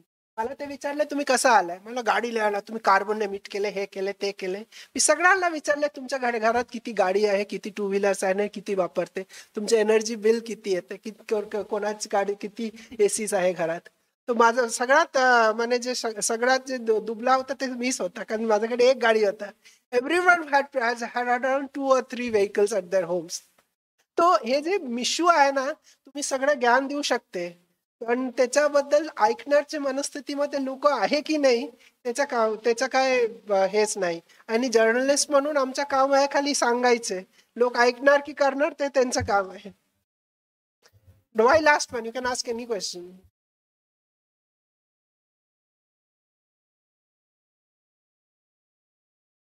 नाही, भारताचे कायदे फार वीक आहे. भारताचे कायदा डायल्यूट एन्व्हायरमेंटल प्रोटेक्शन ऍक्ट जे होते, EIA हे होते, that has been diluted a lot. आता भारतमध्ये there is a conflict between development and environment. आता जे आमचे जे नॅचरल रिझर्व्ह आहे, जे शीर्षा जे फॉरेस्ट लँड आहे, त्याच्या एरिया व्याप्ती कमी करत गेल्या. इम्प्लिमेंटेशनचे प्रॉब्लेम इंडियामध्ये सगळे ऍक्टचे आहे, सगळे कानूनचे आहे. आता जे प्लास्टिक बंदी आणले होते, इमिडिएटली तुम्ही प्लास्टिक बंदी केले, जे लोक प्लास्टिकवर त्यांचं आयुष्य आहे. दूध तुमच्या इथे गोकुल संघ आहे, पर लिटर त्यांच्या अराउंड 13 ते 14 लाख लिटर दुधाचे पिशवी करून ते बाहेर देते. मी अचानक त्यांना सांगणार की कालपासून तुझ्या दुधाच्या पिशवीवर बंदी आहे, ते काय करणार? आणि गोकुल दूध संकलन बंद केले, जे दुधाचे जे शेतकरी आहे, जे इन्व्हेस्टमेंट केले, त्याचं काय होणार? एवढे जे प्रपंच आहे त्यांचा, एवढे सगळे MLA MP होते ते गोकुलचे वर, त्याचं काय करणार ते लोक? ते MP MLA जाऊ द्या, त्याचं काय नाही, पण जे शेतकरी आहे, ज्यांचे 2 गाय आहे, त्यांचं दूध आहे म्हणून ते बिचारा शेतकरी आत्महत्या करत नाही, त्यांचे 1 एकर आहे, ते काय करणार? तर जे इम्प्लिमेंटेशन आहे ना, ते इम्प्लिमेंटेशनचे तुम्हाला नवीन you have to understand that इंडियाचे जे क्वेश्चन्स आहे they are different from that of Canada और US. मी US ला गेलो होतो. मी US ला मला तिकडे university of Pocatello Idaho state मला बोलवले होते सोयाबीन बद्दल बोलायला. तिकडे ॲव्हरेज होल्डिंग आहे 100 to 200 एकर्स. आमच्या इथे ॲव्हरेज होल्डिंग आहे 2 to 3 एकर्स. तिकडे ॲव्हरेज यील्ड येते अराउंड 25 to 30 क्विंटल्स. आमच्या इथे ॲव्हरेज यील्ड येते चांगला ते चांगला शेतकरी असेल तर 10 to 12 quintals. So that's a completely different world. पत्रकारितेचा विद्यार्थी म्हणून किंवा आपण रिपोर्टिंग करत असताना आपल्याला कायद्याबद्दल ज्ञान पाहिजे. तर असे कोणते कायदे आहेत की जे environmental protection act 1995, that is going to be the Bible. That is going to be the act that you have to look after. त्याच्याबद्दल सगळे येते. आणि त्याच्यात नॅशनल ग्रीन ट्रायब्युनल आहे, त्यांचे पण ऑर्डर्स चांगले येते. म्हणून तुम्ही तिकडे चांगला तुम्हाला बातमी भेटणार. आणि पत्रकारिताचे विद्यार्थी म्हणून माझा असा रिक्वेस्ट आहे की यू शुड अंडरस्टँड सायन्स. हे जे क्लायमेट चेंजचे जे सायन्स आहे आणि जे सायंटिस्ट आहे त्यांना जाऊन त्यांच्या डोक्यावर बसायचे आणि सांगायचे मला समजून सांगा का असा होते. हे जे क्वांटम मेकॅनिक्सचे जे इश्यू आहे तो मी तेव्हा गॉड पार्टिकलचे प्रेस कॉन्फरन्स झाला होता, मी त्यांना एकदम विचारलं की please don't take it otherwise but tell me what is the practical significance of this. तेव्हा ते लोक ते बोलले मला की कसं सेमीकंडक्टर्स आणि IT रेव्होल्युशन मध्ये ह्याचं काम आहे. तेव्हा मला कळलं. ठीक आहे. येस.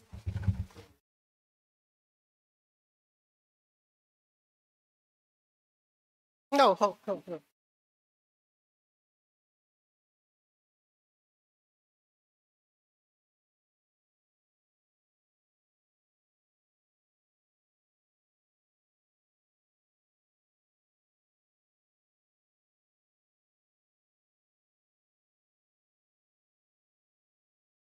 हो हो हो. म्हणजे खापर ते आहे ना, ते शेतकरी काय बोलत नाही म्हणून त्यांच्यावर सगळे खापर पडत. मग काय झालं होतं की कुठला एक डिबेटमध्ये मी होतो आणि शेट्टी साहेब होते, तेव्हा ते जे नवीन कायदा आला होता ना, 3 कायदे आले होते ते पाटील घेतलं तेव्हाबद्दल. And those 3 farm laws were very good for the agriculture community of Maharashtra. तो शेट्टी साहेबांचं म्हणणं होतं वाईट आहे, शेतकऱ्यांचे नुकसान होणार. शेट्टी साहेब एक एक्झाम्पल दिले, जे बाजार समिती आहे ते शेतकऱ्यांचे मुलं काम करते. म्हणजे शेतकऱ्यांचे काम आहे ते बाजार समितीला पासून करायचं का? आता शेतकरी देशी गाय सांभाळणार, शेतकरी भारतीय संस्कृती ते सांभाळणार, आता बाजार समिती पण सांभाळणार का? त्यांचं काम आहे का? इश्यू काय आहे, जे ॲग्रिकल्चर कम्युनिटी जे आहे ना त्याच्याबद्दल असं told you the vulnerable are the most innocent are the biggest victims of climate change. तो ते फवारणीचे जे इश्यू आहे ते फवारणीनंतर कॅन्सर होते की नाही होते त्याच्याबद्दल सायंटिफिक स्टडी झाला नाही, माझ्या माहितीप्रमाणे अजून झाला नाही. तुम्ही जे प्रश्न उपस्थित केले की हॉस्पिटलची संख्या वाढल्यामुळे कॅन्सर वाढले की असा त्याच्यामध्ये ड्यू स्मेला रॅट, I really don't know the answer for it. Hospitals कधी आला, कसा आला ते बद्दल बघायला पाहिजे. आणि ह्याच्याबद्दल ऑनेस्टली थॉरो रिसर्च व्हायला पाहिजे. Why cancer cases are increasing in Shirol आणि त्याच्याबद्दल त्याच्या काय उपाययोजना याच्या काय होऊ शकते. आणि आता विदाऊट केमिकल्स तुम्ही आता ॲग्रिकल्चर करू शकणारच नाही. हे जे नॅचरल फार्मिंग वगैरे जे बोलते ना त्यांच्यासाठी मी एक टर्म वापरतो, Facebook farmers. They are Facebook farmers. They are not real farmers. ते फेसबुक पर फार्मिंग करतात. Yes sir. मॅनमेड आहे. क्लायमेट चेंज सुरू झाला from we discovered agriculture. Climate change सुरू झाला जेव्हापासून आम्ही ॲग्रिकल्चर करतो. कसं तुम्ही सगळ्यात मोठा जे ॲग्रिकल्चर इकॉलॉजी व एन्व्हायरमेंटल सिस्टमवर तुम्ही जे इफेक्ट होते दॅट इज थ्रू ॲग्रिकल्चर. तुम्ही पूर्ण जमीन होते, तुम्ही त्याच्याबद्दल जे चीज आहे त्याच्यावर ते इनपुट्स असते हे सगळे तिथून सुरू झाला होता. पण त्याच्यानंतर तेव्हा आमची संख्या कमी होता. We were not using a lot of greenhouse emitting gases. Climate चेंजचे कोणी विलन आहे तो CO2 the carbon dioxide is the greenhouse gas, that is the villain of the piece. एवढे आमचे एमिशन न होता. आणि जेवढे एमिशन्स वाढत गेले we did not take remedial measures, म्हणून climate change has become a monster which has gone out of hand. कुठला काय आहे? ओके. अलास्कामध्ये, अमेरिकेच्या अलास्कामध्ये सगळ्यात मोठं सेंटर आहे हार्प टेक्नॉलॉजीचं, आणि ते एक प्रोजेक्ट चालवतात त्याचं नाव आहे DARPA. तर जगामध्ये वेदर मॉडिफिकेशन करण्यासाठी टेक्नॉलॉजीचा उपयोग केला जातो. तुमचा अभ्यास काही झाला जगामध्ये जेवढे आता मोठमोठे हे होत आहेत, वादळ येत आहेत किंवा हे जे काय 2019 जो पूर आला इकडं, तर तेव्हा मी एक डॉक्युमेंट वाचलं होतं, वेदर मॉडिफिकेशन प्रोग्राम, आणि आंध्र प्रदेश आणि महाराष्ट्र त्याच्यामध्ये 2 राज्य दिलेली होती. मग जो पूर आला तो नॅचरल फ्लडमध्ये आला की पाडला गेला, कारण नावाची कन्सेप्ट आहे. क्लाउड सीडिंग, सीड क्लाउडिंग, बरोबर आहे. जर पाऊस पाडला जात असेल तर मग त्याला मॅनमेड क्लायमेट चेंज आहे ना, ते नॅचरल आपण त्यांना म्हणू नाही शकत. मला हे टेक्नॉलॉजी बद्दल मला सिरियसली काय माहित नाही. I have not study he technology I will आता स्टडी दिस. पण तुमच्या जे 2019चे जे पूर आहे ना, that was man-made in the sense that काय झालं, हे जे कृष्णाचे जे डॅम आहे, कृष्णाचे कोयनाचे जे डॅम आहे, त्यांच्या जे they did not open the gates at the right time. ते तुम्ही जूनच्या फर्स्टमध्ये 2019 मध्ये तुम्ही पाहिले तर त्याच्या डॅमच्या लेवल्स वर व्हेरी लो. त्यांना एक्सपेक्टेड नव्हतं की एवढे पाऊस होणार, म्हणून एवढे त्यांना रिलीज करायला. जेव्हा ते रिलीजिंग सुरू झाला की they release a lot of water at a very short time. म्हणून कृष्णाचे हे पंचगंगाचे जे एरिया होता, it could not accommodate that water and it went in to the land. So it is a man made disaster. तुम्ही बोललात की Saudi अरेबमध्ये पाऊस पडला आणि मग ते किडे इकडे आले ते. तर हार्प टेक्नॉलॉजीचा यूज करून 40 ठिकाणी सौदी अरबमध्ये 2019ला 18ला पाऊस.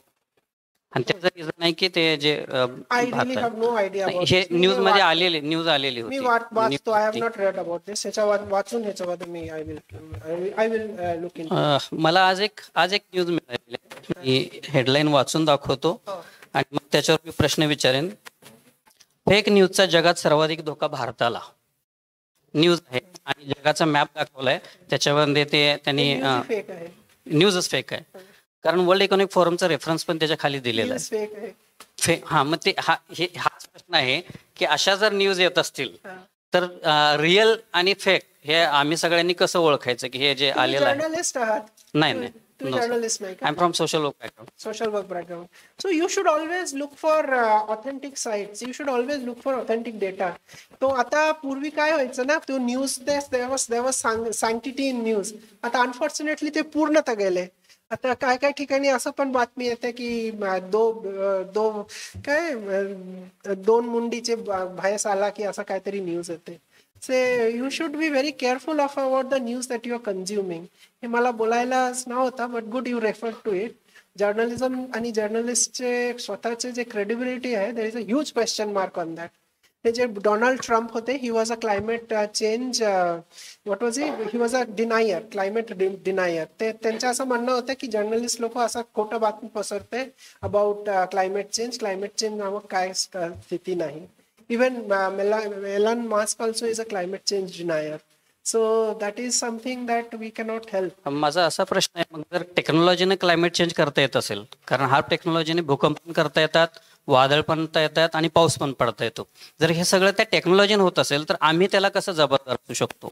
आम्ही तर I really have no idea about this technology. मला ह्याला थोडा वाचून, you give me some time to read about it, then only I will be able to. नक्की सर. आणि शेवटचा प्रश्न आहे, हसदेवचं जे जंगल तोडलं जातं, जे आता अडाणीला दिलंय, हे सगळे न्यूज आहेत, तर त्याच्यावर तुम्ही काय स्टोरी कव्हर केली का? ते छत्तीसगड मध्ये होते ना. I have read about. My colleagues have reported about. त्याचा परिणाम क्लायमेट चेंज आणि ह्याचा काय? ऑब्व्हियसली त्या क्लायमेट चेंजचा होणार. आता काय, ते बेचारे ते स्वतः जंगलसाठी ते लढते. जेव्हा कुठलाही अभयारण्य असते ना, ते जिथे सगळेच जास्ती कॉन्फ्लिक्ट काय होते माहितीये का, जे लोक पारंपरिक ते क्लायमेट ते जंगलमध्ये राहत होते, ते सगळं फॉरेस्ट डिपार्टमेंट पहिला जाऊन त्याला उचलून काढते. ते लोक काय करत होते, थोडासा कंडी घेत होते, थोडासा ते मायनर फॉरेस्ट प्रोडक्ट्स कलेक्ट करत होते. पण they knew that this is the livelihood. They never harm the forest. पण they are the ones who are the first to be displaced. म्हणून that is very painful. That is very bad. एक correction करणार आहे. मगाशी बोलता बोलता तुम्ही ICMR चा फुल फॉर्म सांगितला, Indian council of ICAR. Agriculture research. माझ्या ऐकण्यात ICAR मेडिकल रिसर्च वेगळा आहे आणि ICAR वेगळा आहे. Okay, thank you sir. Thank you. Thank you.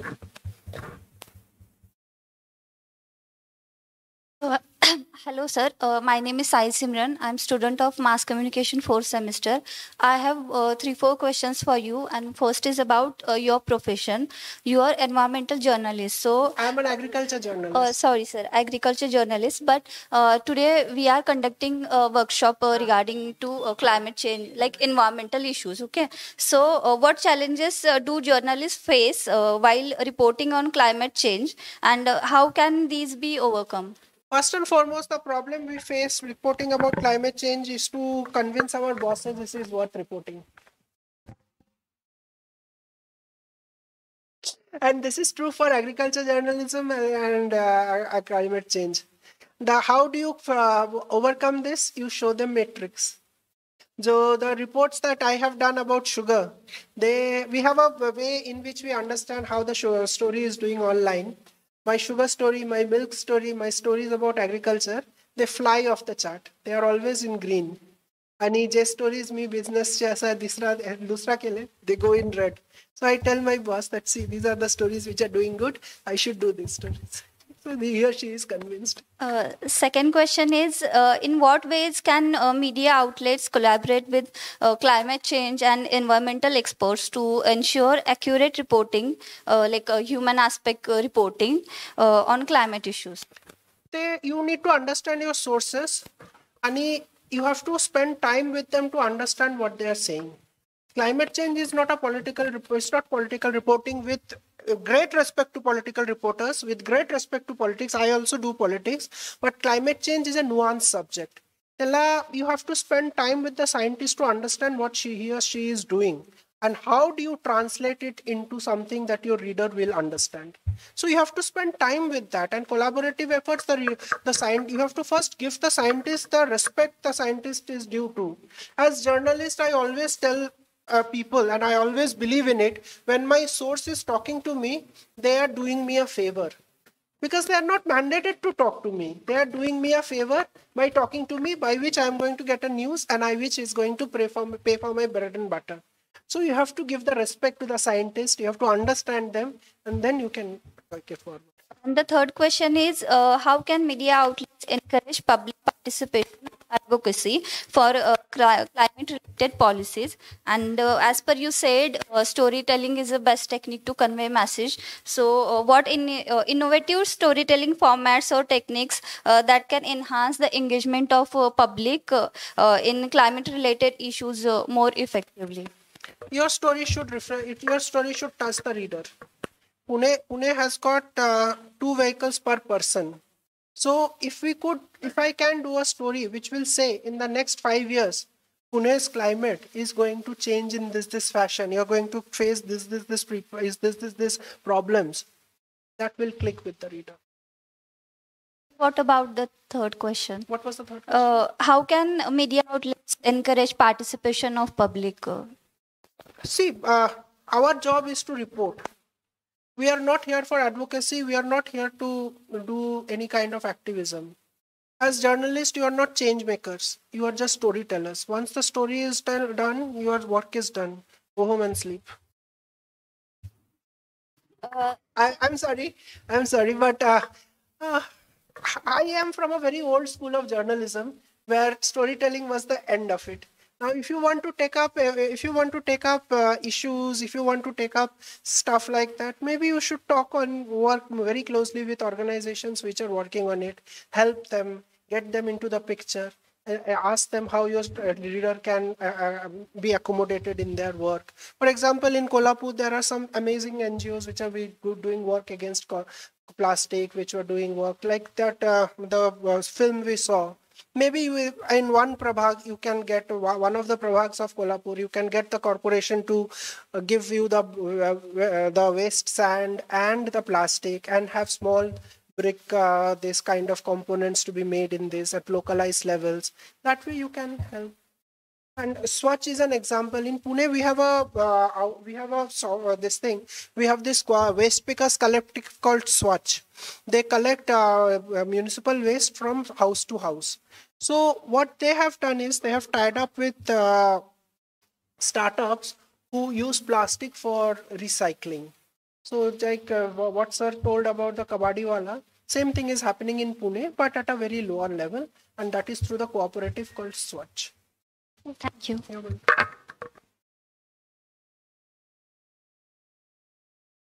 Yeah. I can hear you. Please continue. So I just want to ask you a very general question. We see a lot of extractions of various minerals from Earth. I'm sorry. We see a lot of extractions of minerals from Earth. So what if all the fossil fuels gets extinct, and what will be the major impact on both humans and Earth? Fossil fuels are going to get extinct very soon. I don't know how soon it is. There are studies which have predicted this. EVs are supposed to be the next generation of vehicles, the next generation of fuel. But for producing electricity itself, you are doing a lot of greenhouse emissions. India, majority of the electricity is produced through coal-mined power fields, right? I mean, coal-fired turbines. So new research is going to come in. People are doing research on solar. People are doing research on battery swapping. People are doing on alternate fuels. Maybe something will come up after that. Ethanol, bio-CNG, bio-hydrogen, all these things are going to come up. But these are all topics of research. They are in their infancy and something will happen somewhere or we will all stop that. Now, as you said, even you came by vehicle and many Obviously, of the people here came by vehicles. Obviously, I So came by those are all vehicle. dependent on fossil you fuels. You cannot dictate an aspirational public. You cannot dictate an aspirational person to take something which is below his or her dream. I'm just saying that, see, like now finally it is that we are dependent on fossil fuels and that comes from there. So if everyone just shifts to CNG or the other We won't electric have that. vehicles. We do not have that kind of resources for alternate fuels.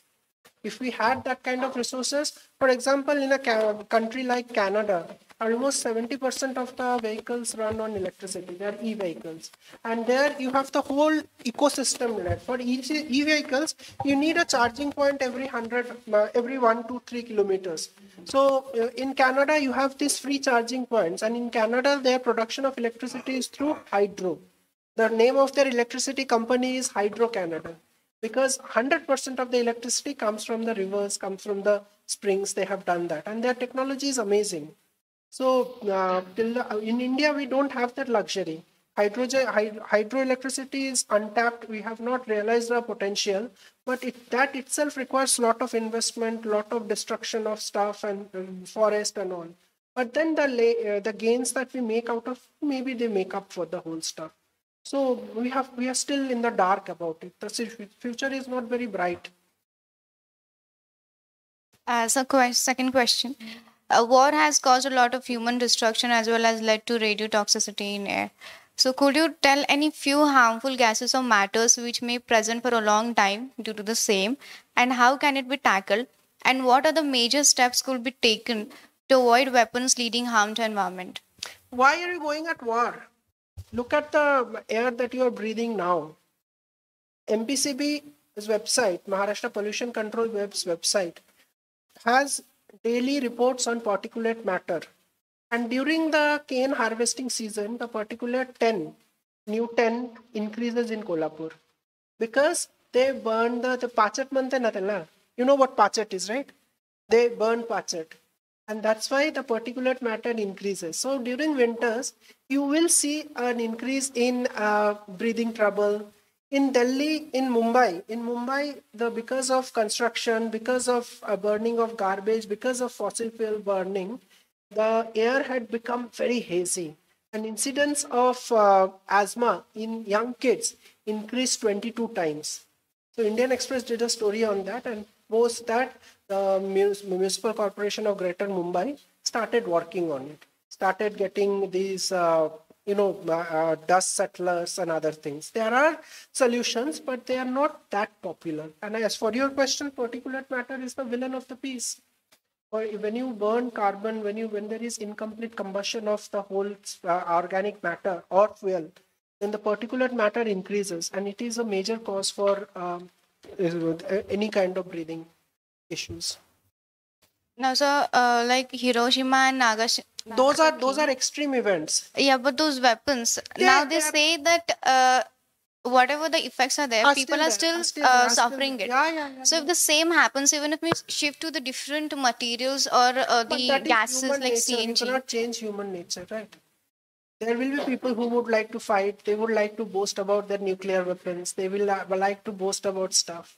So you can't change human nature. So you mean even if we do a minor change, we will still end up suffering? We are going to end up suffering. I am very fatalistic in outlook, but I am very optimistic that this fatalism will come. But let's see how prepared or how ill-prepared are we about this. Thank you. Any more questions?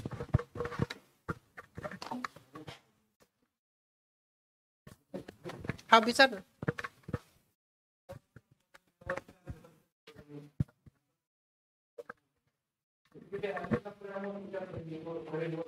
हो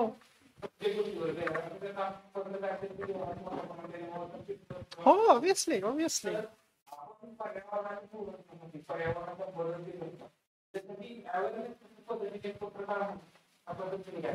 रोज story करा. जागतिक पातळीला आहे ना, but you are concerned about your bread and butter. You have to do your bit. I will give you an example. जेव्हा मी काल कोल्हापूरला प्रवासात होतो, तो I had to meet many people. मी जेव्हा कोल्हापूरला येतो ना, 4-5 लोकांना मला भेटायला पाहिजे. If I don't meet them they feel very bad and they like torture me emotionally for the rest of the year. तो आता 2-3 लोकांना काल मी भेटलं होतं. त्याच्यानंतर I was there at a place and I got a call from RBI, reserve bank of India, from the inflation desk. माझा एक बातमी होता की अंडीचे prices are on the rise and chicken prices are falling. Why so? So that general manager wanted to understand why it is happening. तो मी येथे माझ्यासमोर ताट होता आणि this man is also very important. I could not say की I cannot talk to you now. So I spend almost like 50 minutes talking to him while having तांबरा आणि पांढरा. सो माझं काय म्हणणं आहे की I had done the story 2 months back. They read the story, they realized how important it is, and they got back to you and they did that. As a reporter, आमचं काम आहे to talk about stories. As once we have done the story, good stories always have an effect. They start having effect on their own. आता तुम्ही असा, if your story is not having an effect, their fault lies with us. We have not been good storytellers. That's our only work, storytelling. And that is a very big challenge. That is a very big responsibility. आता आमच्या एक उदाहरण द्यायचे तर म्हणजे जे रामायण आणि Mahabharata, they are histories of some kind, but they have been talked about in stories. आता ड्राय हिस्ट्री बुक वाचायच्या पेक्षा तुम्ही रामायण महाभारतला आवडणार की नाही? Because the story has been told in such a manner. That is the art of storytelling, right? Any questions? Sir, तुम्ही मगाशी जसं म्हटला की क्लायमेट चेंजमुळे निगेटिव्ह जास्त इफेक्ट होतोय मानवावर. असे इंडियामध्ये अनेक लॉज आहेत ज्याच्यामुळे ते लॉ फॉलो करणं हे अनेकांना कठीण होऊन जातं. आणि इतर कंट्रीजमध्ये काही ठराविकच लॉ आहेत ज्याच्यामुळे त्यांनी फॉलो करतात, पण आपण फॉलो करू शकत नाही. मग असे तुम्ही कोणते लॉ सांगाल, असे कोणते लॉज सुचवाल ज्याच्यामुळे एन्व्हायरमेंटमध्ये पॉझिटिव्ह चेंज आपल्याकडून होत जाईल आणि लोकांचंही आयुर्मान वाढू लागेल? जसं की तुम्ही पाहिला, जपानमध्ये लोकांचं आयुमर्यादा ही 130-140 आणि हा, पण काही गावांमध्ये सर, काही गावांमध्ये मी वाचलं आहे भयंकर ट्रॅफिक मध्ये 130 वर्ष जगून काय फायदा? सरासरी सर तिथे 100च्या आसपास लोक जगतात अजूनही.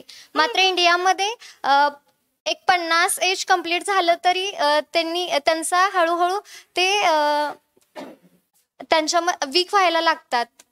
मग असं तुम्ही कोणते लॉस होत नाही? हो, पण आजारांचं प्रमाण सर गेले 60 वर्षाचे ग्रस्तन घडे ते 3 केस लढते आता हायकोर्टमध्ये. रोज मुंबईला त्याच्या असते सर. फक्त ते ठराविकच लोक सोडले तर पण नाही. I got your question. 2 गोष्टी आहे याच्यामध्ये. एक आहे जपानीज जेनेटिक्स. ते जेनेटिक्स तुम्ही इंडियामध्ये आणू शकणार नाही. जपानचे जे जेनेटिक्स आहे दॅट इज डिफरंट आणि that's why they live that long. आणि त्यांचे जे फूड हॅबिट्स आहे they are very healthy eaters. जपानमध्ये जे फूड आहे ना त्याच्यामध्ये स्पाइसेस नाही. तांबडा पांढरा असते तर यू विल हॅव प्रॉब्लेम्स. तुम्ही कच्चा मच्छी आणि कच्चा चावल खाऊ शकणार का रोज? हो, पण तिथलं सर एन्व्हायरमेंट ही चांगलं आहे असं म्हटलं जातं, ज्याच्यामुळे त्यांच्या एन्व्हायरमेंटलचे व्यवस्था, त्यांच्या food habits and their genetics. There are very few people out there. एक तो आहे आमच्या इथे एवढे मोठा पॉप्युलेशन आहे. पुण्याचे जे पॉप्युलेशन जेवढे आहे ते 50 लाख पीपल आहे. क्युबेकचे पॉप्युलेशन एवढे 50 लाख आहे. कॅनडाचे Quebec is the most populated area of that country. तेवढे पॉप्युलेशन तिकडे आहे. एक सेकंडली त्यांचा इंडियामध्ये पर्यावरणमध्ये बदल करायचे एक गोष्टी आहे की you have to glamorise non aspirational things. तुम्हाला करायचे त्यासाठी तुम्हाला चांगला इन्फ्रास्ट्रक्चर द्यायला पाहिजे. तुम्हाला असा इन्फ्रास्ट्रक्चर द्यायला पाहिजे. समजा जर तुम्ही EV घेऊन कोल्हापूर टू पुणे केले कधीही बंद पडणार आणि चार्जिंग पॉईंट भेटणार नाही, त्याचा एक प्रॉब्लेम असतो. तो असा करायला environment has a cost. Are we ready to pay for it? You have to understand that. आणि 100 वर्ष जेवून ते काय तीर मारत नाही, ते एवढं भयंकर पूर आणि हे ते लोक, त्या लोकांचं ठराविक आहे. एक मेला तर म्हणजे त्यांचे 20% पॉप्युलेशन गेलं. आणि आमच्या इकडे एवढे लोक आहे की 10 मेला तर काही फरक पडत नाही. एवढे म्हणजे अफगाणिस्तानमध्ये अर्थक्वेक झाला, 2000 people died. There was not a single news in international media. आणि इस्रायलमध्ये 170 people died. Every death is terrible. International media was on fire. We are at fault in this. Yes, sir.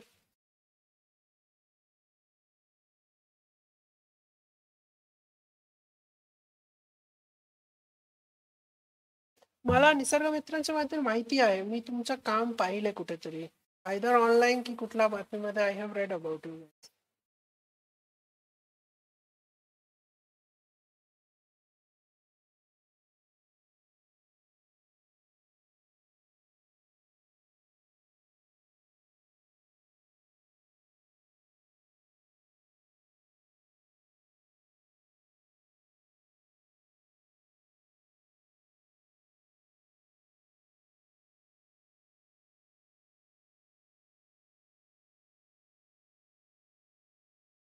100%.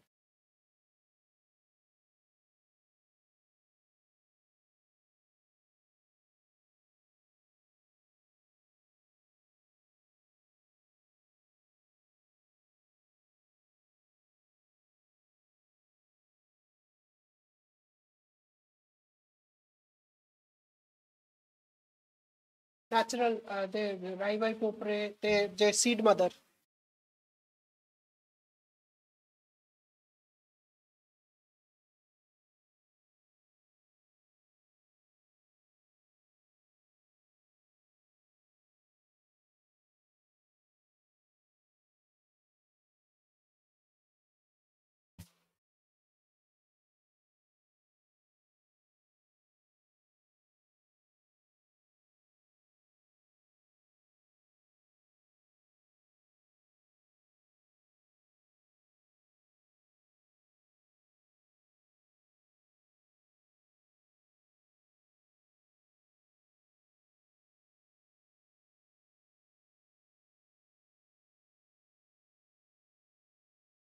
Obviously.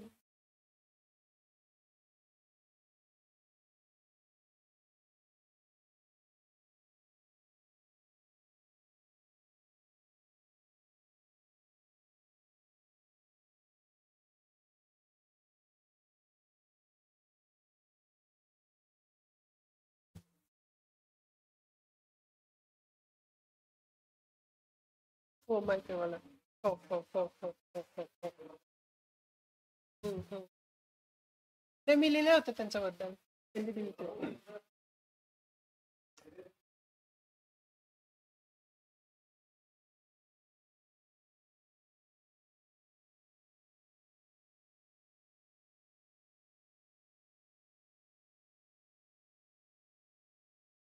ते एक मोठा problem आहे त्याच्यामध्ये, माहिती आहे का. आमचं जे आम्ही जे सॉरी, तुम्हाला तुमचा प्रश्न विचारा, त्याच्यानंतर मी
पहिले मी वैरांचे प्रश्न हे करणार. हे साऊथ इंडियामध्ये सगळ्यात मोठा डेअरी कंपनी कुठली आहे? अमूल. त्याच्यानंतर एक लिस्टेड कंपनीचं नाव होतं, त्याचं नाव आहे हटसन, HATSUN. साऊथ इंडियाची कंपनी आहे. त्याचा संकलन अराउंड पर डे अराउंड अमूलचं आहे 283 लाख लिटर्स. त्यांचं आहे around 210 lakh litres, that is 2 crores वरती त्याचा हे आहे. हटसन कंपनी जेव्हा सुरू झाला, हटसनचे जे स्टोरी आहे that's a very interesting story. ते माणूस सुरू केले होते आईस्क्रीम पासून, आणि तेव्हा त्याला चांगला दूध भेटत नव्हता म्हणून ते डेअरी डेव्हलपमेंटकडे वळलं. त्याच्या समोर एक मोठा प्रश्न होता. जे वैरण जे आहे, जे वैरण तामिळनाडू बाकी साऊथ इंडियन स्टेट्समध्ये देत होतं, ते वैरणमध्ये खाली हे होतं that did not have enough fibre content, that did not have enough protein content. तर तामिळनाडू ॲग्रिकल्चर युनिव्हर्सिटी एक वैरण डेव्हलप केले होते, एक फॉडर डेव्हलप केले होते that had around 14% of protein. आणि that company, that dairy, they took it on its own to ensure that each and every one of their dairy farmers got to know of it, and they managed to grow it and give it at a concessional rate. जसे गोकुलमध्ये तुमचं इथे Mahalakshmi fodder हे असते ना, त्यांचं जे feed असते तसं तेच केले. हे वैरणचे जे प्रकल्प आहे ना, जसं तुम्ही सांगितलं सर, त्याच्या असं कंपनीच्या मनावत येऊन ते सगळ्याकडे केलायला वाटते. गोकुल केले ऑलरेडी. जे डेअरी त्यांच्या स्वतःच्या एरियामध्ये त्यांचं दूध वाढणारचे करणार, तेव्हा ते हेच करणार. आणि पत्रकारिताचे रोल काय आहे, आम्ही ते हटसनचे प्रोजेक्ट बद्दल लिहिले होते, आणि ते ऐकून बाकी जे साऊथ इंडियाचे जे डेअरीज आहे, they contacted Tamil Nadu agriculture university, आणि they learned about it and it went on its own. आता पत्रकारिता म्हणून we have to understand that आमचे एक लिमिटेशन असते. आम्हाला हे पण कळलं असतं की आमचं limitation comes very late. If we want to continue talking about a story, someone or the other will take effect. जसं हे साहेब म्हणजे निसर्गप्रेमी जसं साहेब म्हणले, their work is amazing. I have read about them. So as reporters we should talk to them, understand what they are doing. Everything that happens त्या story होत नाही, पण 10 पेक्षा ॲटलिस्ट 3 तो येणार नाही, स्टोरी होणार. आणि त्याचा एक मोठा व्याप्ती द्या, त्याचा एक give it a good example. तुम्ही जसं म्हणले ना साहेब, आता I will talk about a story जसं इट डिड रिसेंटली डिड, आणि that ended on a very negative note. हे शरद जोशीचे नाव कोण कोण ऐकले? शरद जोशी कोण होता? जे ऐकलंच नाही, जे ऐकलं त्या ज्यांना ऐकलं नाही त्याला सांगा. You sir, who was Sharad Joshi? नाही, तुम्ही नाही, बॅक बेंचर. काय शेतकरी संघटना काय आहे? राजू शेट्टींची होती त्याच्या पूर्वीची ना. शेतकरी संघटना मुळात कल्पना काय आहे? फार्मर्सच्या इंटरेस्टची ऑर्गनायझेशन आहे. त्याला का गरज होते शरद जोशीला हे करायला? ते स्वतः शेतकरी होते का? नाही. तो का आले ते तिथे? ते काय आयडिया नाही. शरद जोशी इंटरनॅशनल ऑर्गनायझेशन मध्ये काम करत होते. त्यांचा आणि शेतकऱ्यांच्या प्रश्न दूर मध्ये कधी काही संबंध नव्हता. शरद जोशी इंटरनॅशनल फोरम्स मध्ये शेतकऱ्यांचं हे ऐकत होतं, तर ते म्हटलं की मी थोडासा वेडा माणूस आहे, I have to first cultivate then only realise what the problems was. तेव्हापासून शेतकरी संघटनेने शरद जोशीचा स्टेटमेंट होता, till the time the problems of Bharat is not raised in India, it will not be resolved, and that holds true even then. Bharat म्हणजे rural Bharat India, आणि India म्हणजे शहर. Sharad जोशींचे first आंदोलन कांदा आंदोलन होतं चाकणमध्ये. शेतकरी येऊन बसले सगळे कांदा घेऊन, आणि ते म्हणले जेपर्यंत आम्हाला पैसे भेटणार नाही आम्ही जाणार नाही. आणि जेव्हा शरद जोशी 2014-15 मध्ये गेले, तेव्हा त्यांचा अंत्यविधी पुण्यामध्ये झाला होता.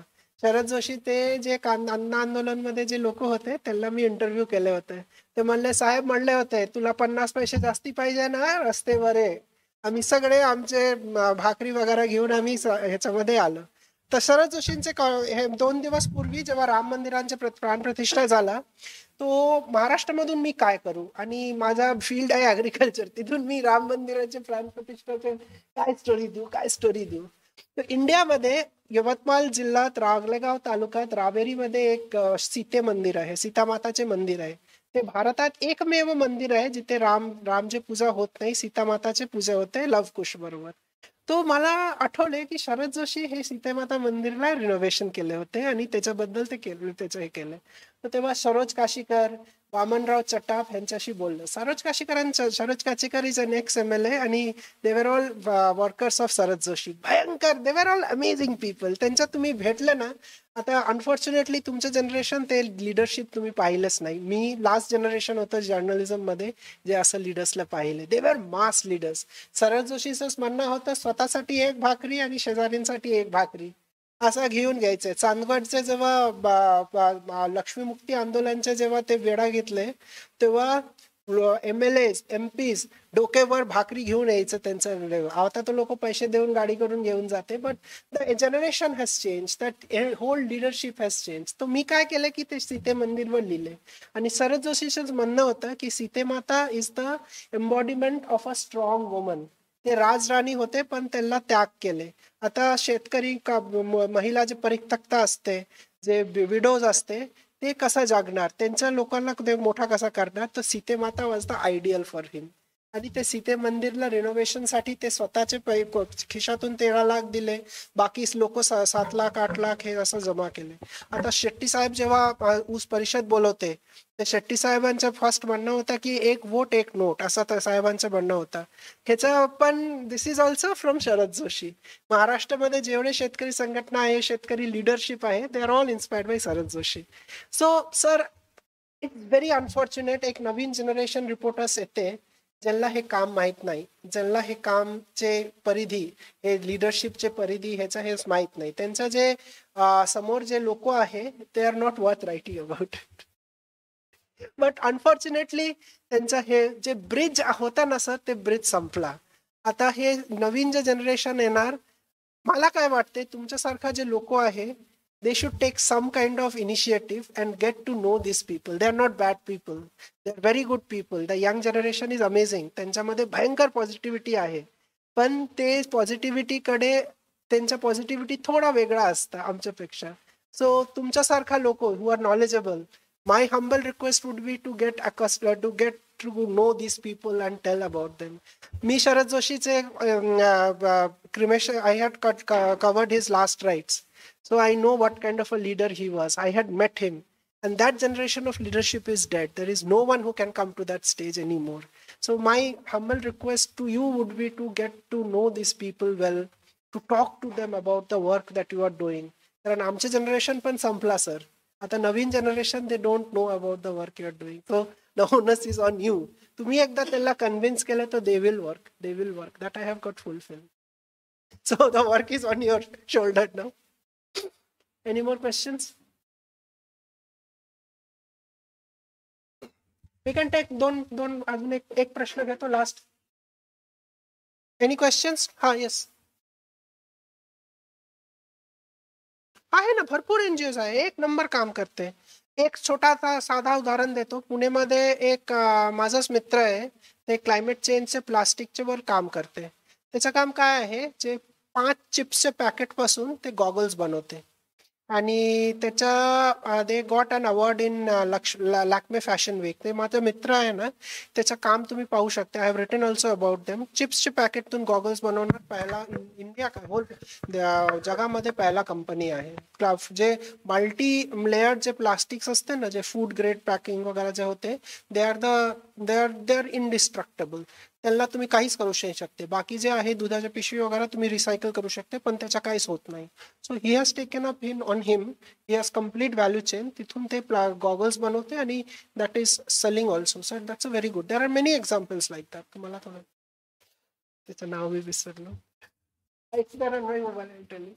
जे प्लास्टिक पॅकेट्स अँड गॉगल्स तुम्ही गुगल करणार तर तुम्हाला भेटणार. माझ्या बातमी पण भेटणार तुम्हाला. Any more questions?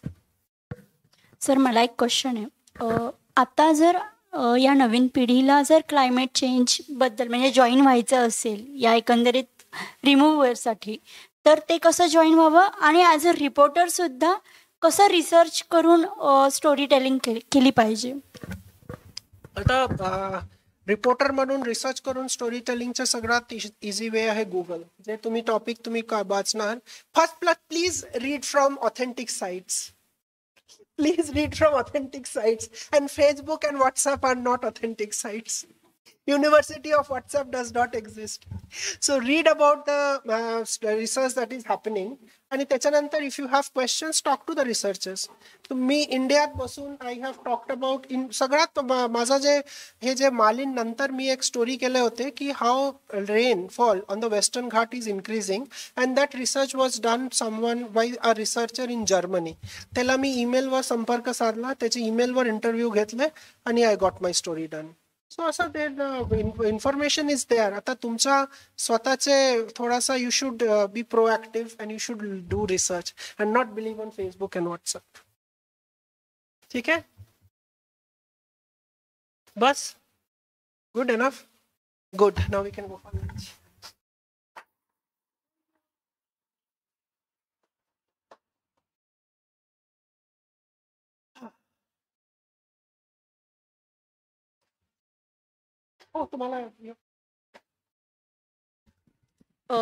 Thank you so much sir. Actually हे डिस्कशन संपू नये असंच होतं, पण नाही, जेन्युइनली कमेंट करते कारण खूप इन्फॉर्मेशन आहे. खूप इन्फॉर्मेशन आज खूप इन्फॉर्मेशन आम्हाला मिळाले, ज्या गोष्टींबद्दल माहिती करून घेण्याची खरं गरज आहे ॲज अ जर्नलिस्ट म्हणून सुद्धा, आणि नॉट जस्ट जर्नलिस्ट पण ॲज अ ह्युमन बिईंग म्हणून सुद्धा. आणि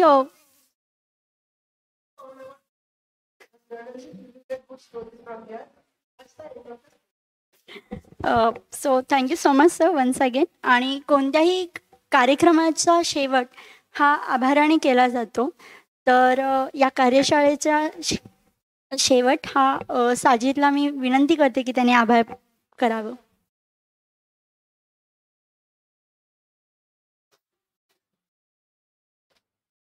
सर्वांना नमस्कार.